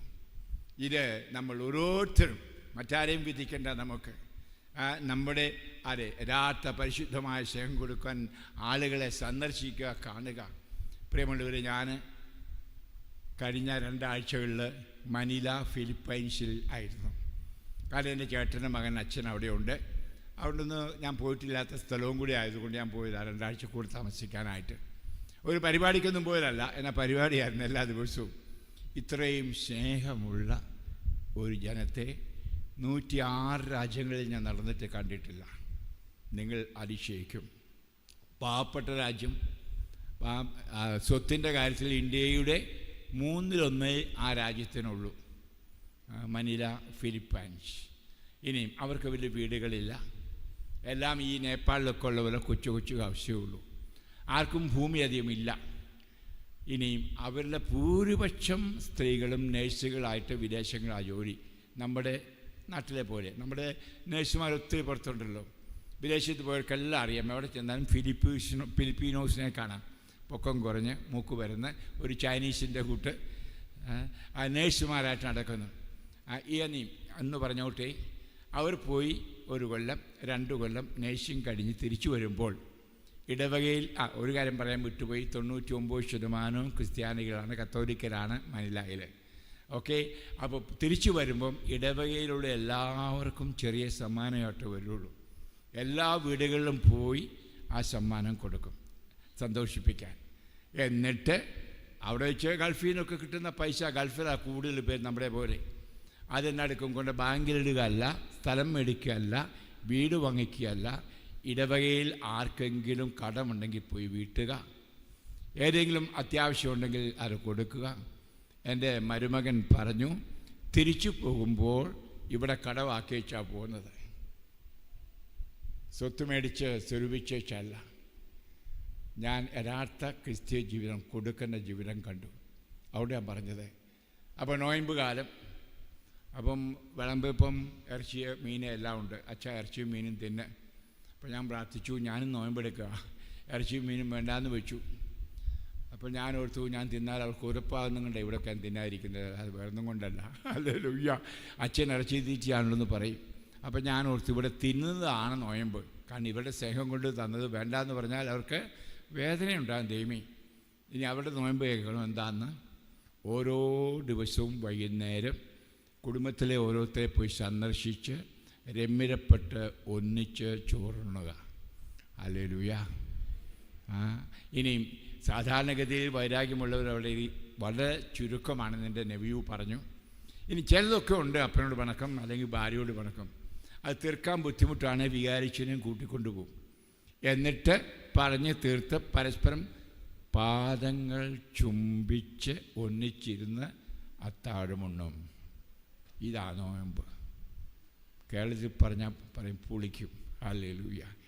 അതെ, ഒക്കെ ചിന്തിക്കേണ്ട കാര്യം. എന്നെ ഒത്തിരി ചിന്തിപ്പിച്ചു. കാരണം ഞാൻ അതിനെപ്പറ്റി വീഡിയോ പതുക്കെ ഇറക്കാൻ പോകുന്നേ ഉള്ളൂ. ഞാൻ പറയാൻ കാര്യം, യഥാർത്ഥ ക്രിസ്തീയ ജീവിതം കണ്ടത് അവിടെയാണ്. അതുകൊണ്ട് ഞാൻ പറഞ്ഞത് അതാണ്. അവിടെ ഒരു ഓർഫനേജ്, ഒരു അനാഥശാല 5000 പേരുടെ ആണ്. അത്രയും പാവപ്പെട്ട രാജ്യം ഓർത്തോണം. ബ്രിജിറ്റൈൻ കന്യാസികളാണ് നടത്തുന്നത്. അവിടെ ചെന്നപ്പോൾ അവർ പറഞ്ഞു, അച്ഛാ ഈ കെട്ടിടം പണിയാൻ അത് ആളുകളൊക്കെ സഹായിച്ചു, പണിതു. ഇപ്പം ഞങ്ങൾക്കൊരു പണി ചെയ്യണം, സാധനങ്ങളെല്ലാം ജനങ്ങൾ കൊണ്ടുത്തരും. ചില ദിവസം 500 പേർക്ക്, 5000 പേർക്കല്ല 14000 പേർക്കുള്ള ആഹാരം കൊണ്ടുവരും. പിന്നെ എന്നെ എടുക്കുന്നത് ഞങ്ങൾ ഓർക്കുന്നു. ഉദാഹരണമായിട്ട് ഞാൻ പോരുന്നതിന് തലേ ദിവസം അവർ ഒരു രോഗശാന്തി പ്രാർത്ഥന വേണം, കുർബാനയും കൂടി എന്ന് പറഞ്ഞു. ഇരിക്കാൻ 100 പേർക്കുള്ള സ്ഥലമേ ഉള്ളൂ. ഒരു 500 പേര് വന്നു നിൽക്കുകയായിരുന്നു പുറത്തും അവിടെ എല്ലാം കുർബാനയും. അപ്പോൾ നേരത്തെ അവർ പറഞ്ഞു, ഇവിടെ ആഹാരം കൊടുക്കില്ല, നിങ്ങൾക്ക് വേണ്ടത് നിങ്ങൾ കൈപ്പിടിച്ചുകൊണ്ട് പൊതി കെട്ടി വരണമെന്ന്. പ്രിയപ്പെട്ടവരെ, അവരെല്ലാവരും കൂടെ പങ്കുവെച്ച് തിന്നിട്ട് ഈ ഓർഫനേജിലേക്ക് 2000 പാക്കറ്റുകൾ കൊടുക്കാൻ കഴിഞ്ഞു. ഇതാണ് സ്നേഹം, പങ്കുവെച്ചുള്ള ജീവിതം. ഹല്ലേലൂയ. അതെ, എന്നെ ഒത്തിരി വിസ്മയിപ്പിച്ചു. അച്ഛന്മാരും അങ്ങനെ തന്നെയാണ്. രാവിലെ വീട് തോറും നടക്കുകയാണ്. ഇനി അച്ഛന്മാരോട് ഒരാൾ പോലും അച്ഛന്മാരെ വിമർശിക്കില്ല, ഒരാൾ പോലും കുറ്റം പറയില്ല. ഇനി അച്ഛന്മാർക്ക് പൈസ കൊടുക്കുന്നതിന് കണക്കുമില്ല. ഹല്ലേലൂയ. ഇവിടേക്കാണ് സമ്മതിക്കുമോ? അതായത് വിശുദ്ധ കുർബാന സമയത്ത് ക്യൂ നിൽക്കുകയാണ് 10ഉം 20ഉം പേരും കവറുമായിട്ട്. അത് അച്ഛൻ്റെ കൈ കൊടുക്കും. വേറെ കളക്ഷൻ ഉണ്ട്, അത് വേറെ പള്ളിയുടെ ചെലവിന്, എല്ലാവരുടെയും ചുറ്റും ഈ നമ്മുടെ സ്തോത്ര കാഴ്ച പോലെ. അച്ഛനുള്ളത് അത് ക്യൂ നിന്ന് കാസായും പീലാസായും വരുന്നതിൻ്റെ മുമ്പിൽ വരും. അതിനകത്ത് പൈസ ആയാണ്. അതിൻ്റെ കണക്ക് ആർക്കും കൊടുക്കണ്ട, തമ്പുരാൻ്റെ മുമ്പിൽ അച്ഛൻ കൊടുത്താൽ മതി. ആരും ചോദ്യവും ചെയ്യില്ല. വേണമെങ്കിൽ ദുർവിനിയോഗം ചെയ്യാം, എന്നാൽ അതില്ല അവിടെ എന്നുള്ള സത്യം. അവിടെ ചെന്നാൽ പിന്നെ അച്ഛന്മാർക്ക് ദുർവിനിയോഗം ചെയ്യാൻ പറ്റത്തില്ല. ഹല്ലേലൂയ. കാരണം ആളുകളുടെ കൂടെ തന്നെയാണ് അവരെ. ഞാൻ കണ്ട് എൻ്റെ കൂടെയുള്ള അവിടെ 3 പേരുണ്ടായിരുന്നു അച്ഛന്മാർ. രാവിലെ പ്രഭാത ഭക്ഷണവും പ്രാർത്ഥനയും കഴിഞ്ഞ് ഇറങ്ങിച്ച് കുർബാനയും കഴിഞ്ഞങ്ങ് പോവുകയാണ് മോട്ടോർ സൈക്കിളുമായിട്ട്. കാറുകളൊക്കെ വളരെ ചുരുക്കം പേർക്കേ ഉള്ളൂ. വൈകുന്നേരം 9 10 മണിയാണ് കഴിഞ്ഞ് വരുന്നത്. വീടുകളിൽ പോയി കുംസാരിക്കും, രോഗികളെ കാണും. അത് ഇങ്ങനെ അവരുമായിട്ട്, അതുകൊണ്ട് അവർക്ക് കൈ തുറന്ന് കൊടുക്കുന്നതിന് യാതൊരു മടിയും ഇല്ല. അവർക്കറിയാം അവരുടെ അച്ഛന്മാർ ദുരുപയോഗം ചെയ്യല എന്ന്. അത്രമാത്രം അച്ഛന്മാരെ സ്നേഹിക്കുന്നു, ബഹുമാനിക്കുന്നു, വിശ്വസിക്കുന്നു. കൈയടിച്ച് കർത്താവിനെ സ്തുതിക്കാം. ഇക്ക കണ്ടപ്പോൾ ഞാൻ മനസ്സുകൊണ്ട് ഓർത്തു, ദൈവമേ കേരളത്തിൽ വന്നിരുന്നെങ്കിൽ എന്ന്. വരികയെന്ന് എനിക്കറിയാമെങ്കിലും ഹല്ലേലൂയ. എങ്കിലും ഒരാളെങ്കിലും മനഃശാന്തപ്പെട്ടാൽ അത് മതി എനിക്ക്. 90 ആടുകളെ ഇട്ട് നഷ്ടപ്പെട്ട ഒന്നിൻ്റെ പിന്നാലെ പോയ കർത്താവ് നാമത്തിൽ ഞാൻ ഒരാളെങ്കിലും ഹൃദയത്തിൽ സ്പർശിച്ച്. നമ്മൾ മലയാളികൾക്ക് കിട്ടുന്നതിലുള്ള സന്തോഷം അറിയാം, കൊടുക്കുന്നതിലുള്ള സന്തോഷം ഇതുവരെ പഠിച്ചിട്ടില്ല. ഹല്ലേലൂയ. ഇവിടെയാണ് ഞാൻ പറഞ്ഞത്, ഈ ആളെ ഒന്ന് നോക്കണം, സൂക്ഷിച്ചു നോക്കണം. അവസാനത്തെ തുള്ളി ചോറ് പോലും കൊടുക്കുന്ന എൻ്റെ കർത്താവ്. അതിനാണ് സ്വയം ചക്കായി ആട്ടപ്പെട്ടത്, ചക്കിലിട്ട് ആട്ടപ്പെട്ടത്. അതിനുവേണ്ടിയാണ് ഈ സഹനങ്ങളെല്ലാം സഹിച്ചത്. നമ്മളെ രക്ഷിക്കാൻ എന്ന വാക്ക് കേൾക്കുമ്പോൾ ഓർക്കണം, എന്ത് എല്ലാം തരുവാൻ അവിടുത്തെ രാജ്യത്തിലാക്കാൻ. ആ രാജ്യത്തിലാക്കുമ്പം ബാക്കിയെല്ലാം കിട്ടും. അതും വാക്കൊന്നു. എന്തുകൊണ്ടാണ് കിട്ടാത്തത്? ആ രാജ്യത്തിൽ നമ്മൾ വന്നിട്ടില്ല. ആദ്യമേ ദൈവരാജ്യം അന്വേഷിക്കൂ, ബാക്കിയെല്ലാം ഞാൻ കൂട്ടിച്ചേർത്ത് നൽകാം. വാക്കൊക്കെ കാണാതെ ഇപ്പം നിങ്ങൾക്കെല്ലാം അറിയാം. കാര്യസ്വാമികൾക്കെല്ലാം ബൈബിൾ നല്ലോണം അറിയാം, ദൈവത്തിന് സ്തോത്രം. പക്ഷേ അതിങ്ങനെ ഒരു ചെവി കൂടെ കയറി മറ്റേ ചെവി കൂടെ എൻ്റെ കർത്താവ് പോകുന്നത്, അത് ഹൃദയത്തിലേക്ക് തട്ടുന്നില്ല. അതെ ഞാൻ പറഞ്ഞത്, അതായത് കൊടുക്കുന്നവരുടെ ആനന്ദമാണ് അവിടെ മുഖത്തെ കണ്ടത്. ഞാൻ ചെന്നതിൻ്റെ 3-ാം ദിവസം ആ ഇടവകയിൽപ്പെട്ട ഒരു നേഴ്സ് തിരിച്ചു പോവാണ്. എൻ്റെ ഇടയ്ക്ക് കൂടെ പ്രാർത്ഥിക്കാൻ വന്നു. അച്ഛാ, ഞാനിവിടെ വന്നു കഴിഞ്ഞിട്ട് എനിക്ക് 2 ലക്ഷം രൂപ കടമായി. എങ്ങനെയാണ് ഇനി കടമുണ്ടാക്കിയത്? എന്നാ മേടിച്ചാ എന്ന് ഞാൻ ചോദിച്ചു. അപ്പോൾ അവൾ പറഞ്ഞു, ഞാൻ പാങ്ക് കൊടുത്തതാണ്. ആശുപത്രി പോകാൻ മേലാത്തവരുണ്ടായിരുന്നു, 5-6 പേർക്ക് കടം വീടാൻ പോലീസ് കേസായിരുന്നു, അത് കൊടുത്തു തീർത്തു. അവരെ കോടതിൻ്റെ കേസ് പിരിച്ചു വിട്ടു. അച്ഛാ, ആ ഹൃദയ സന്തോഷമുണ്ട്. എന്നാൽ എനിക്കിനി അവിടെ ചെന്ന് പണം ഉണ്ടാക്കിയിട്ട് വേണം അത് ഇതെല്ലാം വീട്ടാനായിട്ട് അച്ഛനൊന്ന് പ്രാർത്ഥിക്കണം. അവിടെയൊക്കെ തലേ കൈവച്ചപ്പോൾ ഒരു സന്തോഷമായിരുന്നു. ഇതായിരുന്നു അത് കൊടുക്കുന്ന സ്നേഹം. ഇതാണ് യേശുവിൻ്റെ ശിഷ്യർ എന്ന് പറയുന്നത്. ഇവിടെ നമുക്കതല്ല, സ്വരൂപിച്ച് വെക്കുന്നതിൽ ബാങ്കിലെ അക്കൗണ്ട് കൂടുക, അല്ലെ വീട് ഭംഗിയായിട്ട് പഠിക്കുക, ഇതൊന്നും അവിടെ ഇല്ല. അവിടെ വലിയ വലിയ ആഡംബരക്കാർ ഒരെണ്ണം പോലും കാണാൻ പറ്റില്ല ആരുടെ കയ്യിലും. വല്ല മന്ത്രിമാർക്കെല്ലാം കാണും, അതെടുത്തുകൊണ്ടല്ലോ. ആ പ്രിയപ്പെട്ടവരെ, അതെ ലളിത ജീവിതം, അതിൽ നിന്ന് പാവങ്ങളെ സഹായിക്കുക, മറ്റുള്ളവരിൽ കർത്താവിനെ കാണുന്ന ഒരു ജീവിതം. ഹല്ലേലൂയ. അതെ, ഞാനിത് പറയാൻ ആഗ്രഹിച്ചതല്ല, ഒരു വീഡിയോയിൽ ഇറക്കാനാണ്. ഇറക്കും. അത് ഇറങ്ങിയപ്പോൾ ഞാൻ എൻ്റെ റോണി, എൻ്റെ മോനായിട്ട് എന്നെ നോക്കുന്ന ആൾ പറഞ്ഞ, അച്ഛൻ പറഞ്ഞ അതോടൊന്ന് പറയണം ഇവരോടൊന്ന്. അതുകൊണ്ടാണ് ഇപ്പോൾ ഞാൻ പങ്കുവെച്ചത്. വേറെ അവസരത്തിൽ പറയാമെന്ന് വിചാരിച്ചെങ്കിലും റോണി പറഞ്ഞത് എൻ്റെ പ്രേരിപ്പിച്ചുകൊണ്ടിരിക്കുക. അച്ഛാ പരിശുദ്ധാത്മ പറയാം, അവൻ പറഞ്ഞത് പറയാൻ. ഹല്ലേലൂയ. കാരണം ഞാൻ വന്നപ്പോഴേ ഇവരോടെല്ലാം അത് പങ്കുവെച്ചു. അത് ഞാനും പറയുന്നു. നമുക്ക് നോക്കണം ഈശോയെ. നമ്മൾ നോക്കി ഈശോയോട് അനുകമ്പ കാണിക്കാറുണ്ട് ചിലപ്പം. എൻ്റെ കർത്താവ് യൂതന്മാർ നിന്നോടൊക്കെ ചെയ്തല്ലോ കഴിവേറികൾ എന്ന് പറഞ്ഞാണ് യൂതന്മാരെ ഒന്ന് തെറിയോടും ചീത്തയും കൂടെ പറഞ്ഞേക്കും. പണ്ട് സംഭവിച്ചു, അതുകൊണ്ട് ഞാൻ പറഞ്ഞത്. അത് ഞാൻ കൊച്ചച്ഛനായിരുന്ന കാലത്താണ് ഇവിടുന്ന് ഏറ്റുമാനൂർ സെമിനാറിന് എന്നെ ദുഃഖവെള്ളിയാഴ്ച പ്രസംഗിക്കാനായിട്ട് കുളമാളുകൾക്ക് വിളിച്ചു. പ്രസംഗം ഉഗ്രനായിട്ട് ഞങ്ങൾക്ക് ഞാനെപ്പോലെ എപ്പോഴും പൊടി പൊട്ടുന്ന സ്വരത്തിൽ പറയും. എല്ലാം കഴിഞ്ഞ് വേർത്ത് ഇങ്ങോട്ട് വരുമ്പം ഒരമ്മച്ചി ഒരു ഫോട്ടോ ഇങ്ങനെ അടുക്കി പിടിച്ചിട്ടുണ്ട്. എന്നിട്ട് കരയും, ഏതാണ്ടെല്ലാം പുലമ്പുക, ചീത്തയുണ്ടെന്ന്. ചീത്ത കേട്ടില്ലെങ്കിലും എന്നാലും നീ ചെയ്തല്ലോ, ആരാണ്ടോട് ആക്രോശിക്കുകയെന്ന് എനിക്ക് മനസ്സിലായി. എന്നാ അമ്മച്ചി, ഇത് ആരുടെ ഫോട്ടോയാ? ഞാൻ ഫോട്ടോ നോക്കിയപ്പോൾ ആരാന്നറിയാമോ? ഈശോയെ ചമ്മട്ടി കൊണ്ടടിക്കുന്നതിൻ്റെ സ്ഥലത്തിൻ്റെ ഫോട്ടോയാ. അച്ഛനൊന്നും തോന്നില്ല. ആ നാറികൾ പറയാറ്, ആ വാക്കാ ഉപയോഗിച്ച്, ആ നാറികൾ കർത്താവിനോട് ചെയ്ത പണി എന്തൊരടിയായിരുന്നു എൻ്റെ അച്ഛാ. അതോർത്താ ഞാൻ വെച്ച് അവരോട് അതെറി പറഞ്ഞ, ഈശോയോടല്ല. അതായത് ഈശോ 14 സ്ഥലത്ത് എല്ലായിടത്തും ഈശോയുടെ കൂടെ ഉണ്ട്. അതുകൊണ്ടല്ല ഈ യൂതന്മാർക്കുള്ള ചീത്ത വിളിച്ച് ഇങ്ങനെയുള്ള ആധ്യാത്മികത ഇവിടെ ഇപ്പോഴും ഉണ്ടെന്ന് ഞാൻ പറയുകയാണ്. ഇപ്പോഴും ഉണ്ട്. ഇത് ഞാനാണ് ആ ജൂതൻ. അത് ഈശോ പച്ചക്കെ പറഞ്ഞില്ലേ? അതായത് ഞാൻ അവഹേളിതനാകുന്നത്, വീണ്ടും ക്രൂശിക്കപ്പെടുന്നത് നിങ്ങളുടെ ഇടയിൽ ആണ്. നമ്മൾ വായിക്കുന്നുണ്ട് ഹെബ്രായർ അധ്യായം 6 വചനം 6. ദൈവവചനം കേൾക്കുകയും ദൈവത്തിൻ്റെ കൃപയെ അനുഭവിക്കുകയും അവിടുത്തെ ശരീരവും രക്തവും അനുഭവിക്കുകയും ചെയ്തിട്ട് വീണുപോയാൽ എന്നിട്ട് പറയാണ്, അവർ യേശുവിനെ വീണ്ടും ക്രൂശിക്കുകയും അവഹേളിതനാക്കുകയും ചെയ്യുന്നു. ഇത് സത്യമാണ്. ആ സൗലിനോട് പിന്നീട് പൗലോസായ സൗലിനോട് ചോദിച്ചതുപോലെ, നീ എന്തുകൊണ്ടെന്നെ പീഡിപ്പിക്കുന്നു? ആ ഫോട്ടോയിൽ കാണുന്ന ആ യൂതനും ഈ യൂതനും തലയിൽ ആണി അടിച്ചവനോ കയ്യിൽ മുൾമുടി ധരിപ്പിച്ചവനും കയ്യിൽ ആണി ധരിച്ചവല്ല ഞാനാണെന്ന് ഓർക്കുക. എൻ്റെ ഭാര്യയ്ക്കിട്ട് ഞാൻ കൊടുത്തപ്പം അത് എൻ്റെ കർത്താവിനെയാണ്, ഈശോയുടെ ശരീരമാകുന്ന എൻ്റെ ഭാര്യ. തിരിച്ച് ഈശോയുടെ ശരീരമാകുന്ന എൻ്റെ ഭർത്താവിനെ ഞാൻ പീഡിപ്പിച്ചപ്പോൾ വാക്കുകൊണ്ടായിരിക്കാം, പ്രവൃത്തി കൊണ്ടായിരിക്കാം. അല്ലെ എൻ്റെ മക്കളെ, എൻ്റെ മാതാപിതാക്കളെ, അതെ ആ ജീവിതത്തിൽ ആരെങ്കിലും നീ പീഡിപ്പിച്ചുവോ, അതെല്ലാം എന്നോടാണ് ചെയ്തത് എന്നാണ് കർത്താവ് പറയുന്നത്. ഇതെത്ര പേർ അതെ ചെവി കൊടുത്ത് കേൾക്കുന്നു? അവിടെയാണ് ഈശോ പറഞ്ഞത്, ചെവിയുള്ളവർ കേൾക്കട്ടെ. ഒരു നിമിഷം ഞാൻ പറഞ്ഞു പോകുമ്പം ഒത്തിരി പറഞ്ഞു പോകും, സമയം നീണ്ടുപോയെന്ന് എനിക്ക് തോന്നുന്നു. ആരാധനയുണ്ട്. മടുത്തോ മക്കളെ? എന്നെക്കൊണ്ട് മടുത്തോ? എന്നാലും മനസ്സിൽ ഓർക്കുക, ഇവൻ നിർത്തിയാൽ മതിയായിരുന്നു. പിരാകരുത് കേട്ടോ. ഹല്ലേലൂയ. ഓക്കെ, ശാന്തമായി കണ്ണുകൾ അടയ്ക്കാം. ഹൃദയം കർത്താവിലേക്ക് ഒന്ന് ഉയർത്താം. അതെ, നമുക്ക് ഒരു ചെറിയ തീരുമാനമൊക്കെ എടുക്കാം. നിങ്ങളേറെ പ്രസംഗങ്ങൾ അച്ഛന്മാരുടെ എല്ലാം കേൾക്കുന്നുണ്ട്, എൻ്റെയും തന്നെയും കേൾക്കുന്നുണ്ട്. അതെ, ഒന്ന് മനസ്സിലേക്ക് തിരിഞ്ഞു നോക്കുക.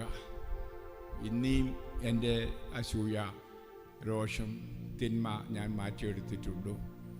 ഇപ്പോഴും എൻ്റെ തിന്മകൾക്ക് ഞാൻ പഴിചാരുന്നത് മറ്റുള്ളവരെ അല്ല, എൻ്റെ ഭാര്യയെ, എൻ്റെ ഭർത്താവിനെ, അല്ലെങ്കിൽ ചുറ്റുപാടുമുള്ളവരെ, സഭയെ ഒക്കെയല്ല ഞാൻ കുറ്റപ്പെടുത്തുന്നത്. അഥവാ മരിച്ചുപോയ പൂർവികരെ അല്ലെങ്കിൽ പിശാചിനെ. എൻ്റെ പിഴ 3 തവണ പറയുന്നുണ്ടെങ്കിലും അത് ഹൃദയത്തിൻ്റെ ആത്മാർത്ഥതയിൽ നിന്നാണ്. എനിക്ക് വേണ്ടി വിരൂപനായി ക്രൂശിക്കപ്പെട്ടവനെ ഒന്ന് കാണാൻ. ആന്തരിക കണ്ണ് തുറക്കുക, ബാഹ്യ കണ്ണുകൾ അടച്ചുകൊട്ടെ.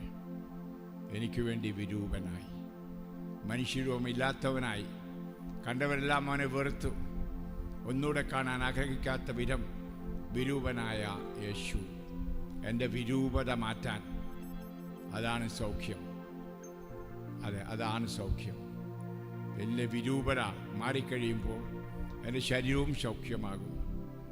എൻ്റെ ഉള്ളിലെ ചൊറിച്ചിലും എൻ്റെ ഉള്ളിലെ വൈരാഗ്യരോഷവും എല്ലാം അല്ലേ എൻ്റെ പുറമേ രോഗമായിരിക്കുന്നത്. ശരീരത്തും അലർജി, ശരീരത്തും ചൊറിച്ചിൽ. നമുക്കുള്ളിലെ ചൊറിച്ചിലൊന്ന് മാറ്റാം. ഉള്ളിലെ പാപത്തിൻ്റെ എല്ലാ ബന്ധനങ്ങളെ മാറ്റാം. പിതാവേ, ഞാൻ അപരാധം ചെയ്തു പോയി, നിൻ മകനായി വരുവാൻ ഞാൻ യോഗ്യനല്ല. പിതാവേ, ഞാൻ അപരാധം ചെയ്തു പോയി, നിൻ മകളായി വരുവാൻ ഞാൻ യോഗ്യയല്ല. തെറ്റുകളേറ്റു ചൊല്ലുന്നു താത, ഒരു ദാസനായി വീണ്ടും സ്വീകരിക്കണേ. തെറ്റുകളേറ്റു ചൊല്ലുന്നു നാഥ, ഒരു ദാസിയായി എന്നെ സ്വീകരിക്കണേ. കരങ്ങൾ ഉയർത്തി. പിതാവേ, ഞാൻ അപരാധം ചെയ്തു പോയി, നിൻ മകനായി വരുവാൻ ഞാൻ യോഗ്യനല്ല. ലോകസുഖങ്ങൾ തേടി പാപബന്ധാവിലൂടെ ചരിച്ചു. ലോകസുഖങ്ങൾ തേടി പാപബന്ധാവിലൂടെ ചരിച്ചു. കേണു വിളിച്ചാലും കേൾക്കാത്ത ദൂരത്തിൽ, കേണു വിളിച്ചാലും കേൾക്കാത്ത ദൂരത്തിൽ, പാപഗർത്തത്തിൽ ഞാൻ വീണടഞ്ഞു. കേണു വിളിച്ചാലും കേൾക്കാത്ത ദൂരത്തിൽ, പാപഗർത്തത്തിൽ ഞാൻ വീണടഞ്ഞു. കരങ്ങൾ ഉയർത്തി.